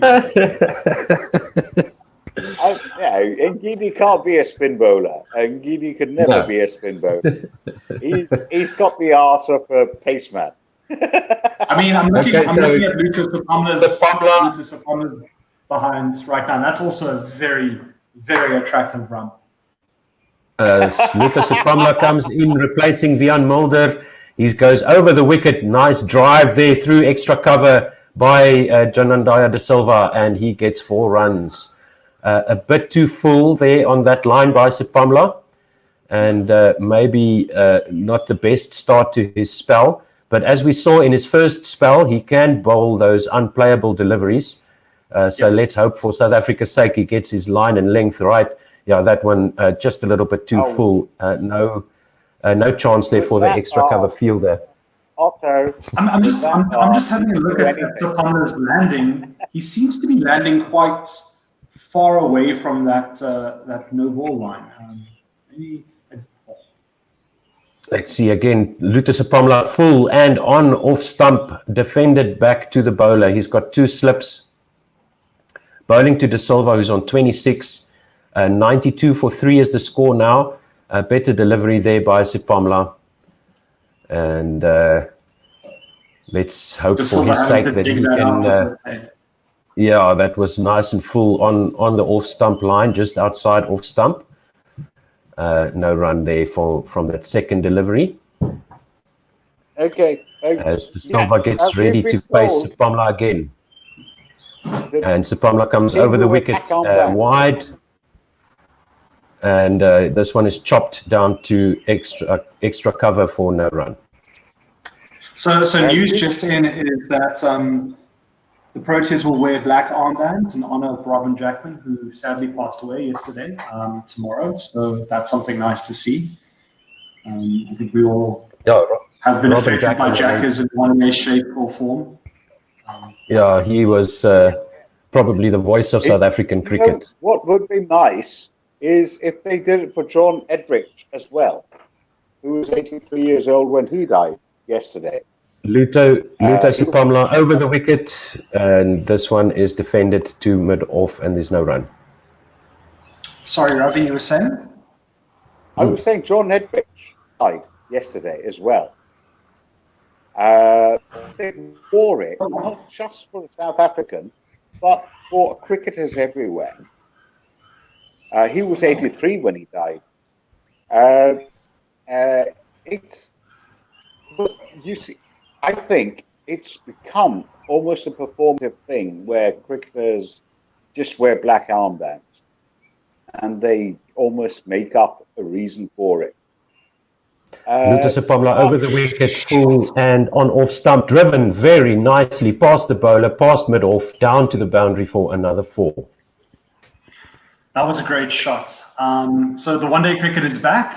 Unfortunately, here Luther's just struggling with his line and lengths. He was trying to stop that ball and he went into an almost split and then pulled out. Would have been interesting to see him do splits there. Can't imagine that's good on the hamstring. Wow, great shot though there. He is looking a bit loose in this over.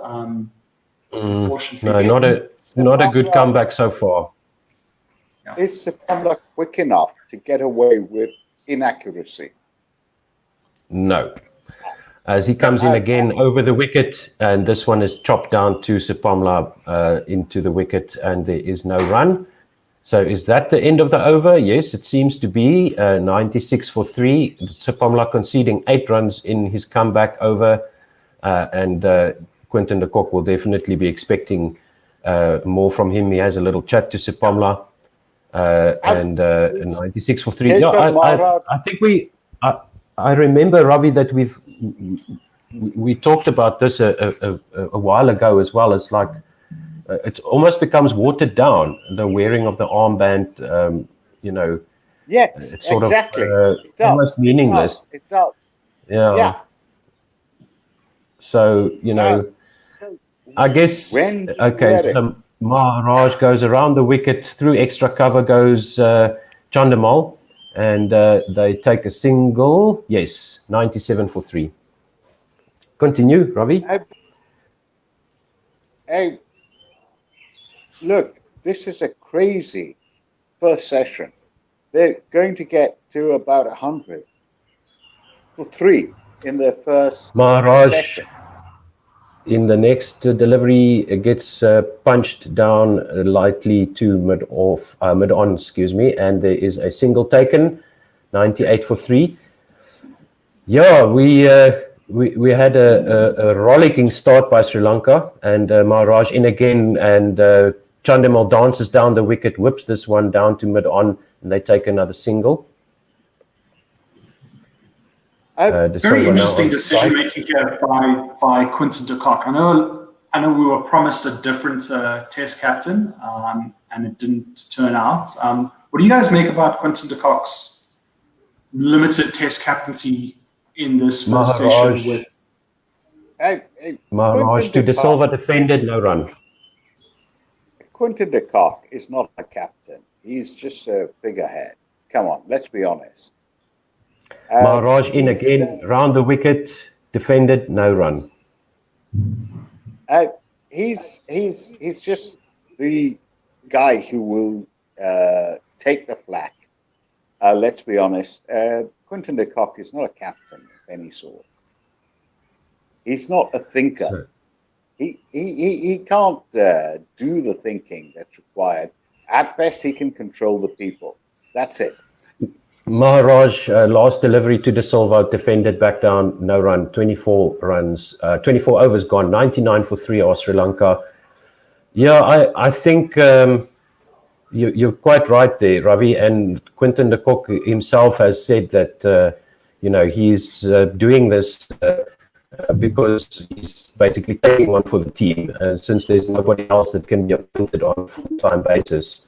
So I would imagine that the guys like Faf are in his ear and around him, and he's probably getting some help from the coach's box as well in terms of who he should bowl when. And it looks like this is sort of a pre-planned bowling attack lineup here. Maybe Sepamla let them down a little bit as he comes in again, and this one is beating the outside edge. Brilliant delivery by Luther Sepamla. More of that, please. Jamal nods his head in acknowledgement there. Nice line outside off stump, coming into the off stump and moving away off the pitch. Just a little bit too much movement once again. Very, very nice delivery there by Sepamla, almost getting the outside edge. Probably his best much better. Now, he bowled a few of those in his first spell, so he just needs to work on his consistency as he goes over the wicket again. And this one, thick outside edge, past the diving gully, and picked up at the third man boundary by Maharaj, and they only get a single. 100 out for Sri Lanka, 100 for 3 in the 25th over. That is way too quick. Yes, exactly. It is way too quick. As I said, they're playing this like an ODI. As though they're going, both Sri Lanka and South Africa are going at it like they've forgotten how to play Test cricket. Yes, indeed. Sepamla in again, short outside off stump, pulled to mid-wicket, where luckily for Sepamla there is a fielder. They take another single, 101 for 3. So second over in his second spell here by Sepamla. He's only conceded 2 runs in the first 3 balls, and he bowled an absolute screamer to beat the edge of Chandimal. So Chandimal will face him again. Let's hope for Sepamla's sake that he can carry on with this. Just find that consistency, please, Luto, because we need you. Your country needs you. He comes in over the wicket, and this one is left alone outside off stump, and there's no run. And I think that's just exactly where he needs to be bowling. None of the short stuff. I don't think, I think the Sri Lankans are enjoying the short stuff. Just bowl it outside off, a decent length, back to your normal basics of test bowling, and his run rate or his economy rate will improve. Hopefully give him a bit more confidence because there's a lot less bat on ball. And then he'll start to bowl those jaffers when he does. And he can be okay. Just about that consistency again. Okay, AB, can I ask you this question? Why does it rate in Test cricket? Why does Sepamla into Chandimal and a leg by to mid-wicket, 102 for 3. Sorry to interrupt. Sorry, Ravi. Why does run rate matter or economy matter in Test cricket? Yes, exactly. I'm speaking from a bowler's perspective here. I think it's more of a psychological thing for the bowler to do with the confidence. I think if you're Luther Sepamla now at the end of your 5th over and conceded almost 40 runs, you're probably feeling down. You're probably doubting yourself. And I think the captain's also looking at you and saying, you know what, I actually can't afford to bowl you as often as I wanted to because, we're conceding runs too quickly. This one by Sepamla was left alone outside off stump, and that's lunch. Yes, carry on. That's all. Umbo, take over.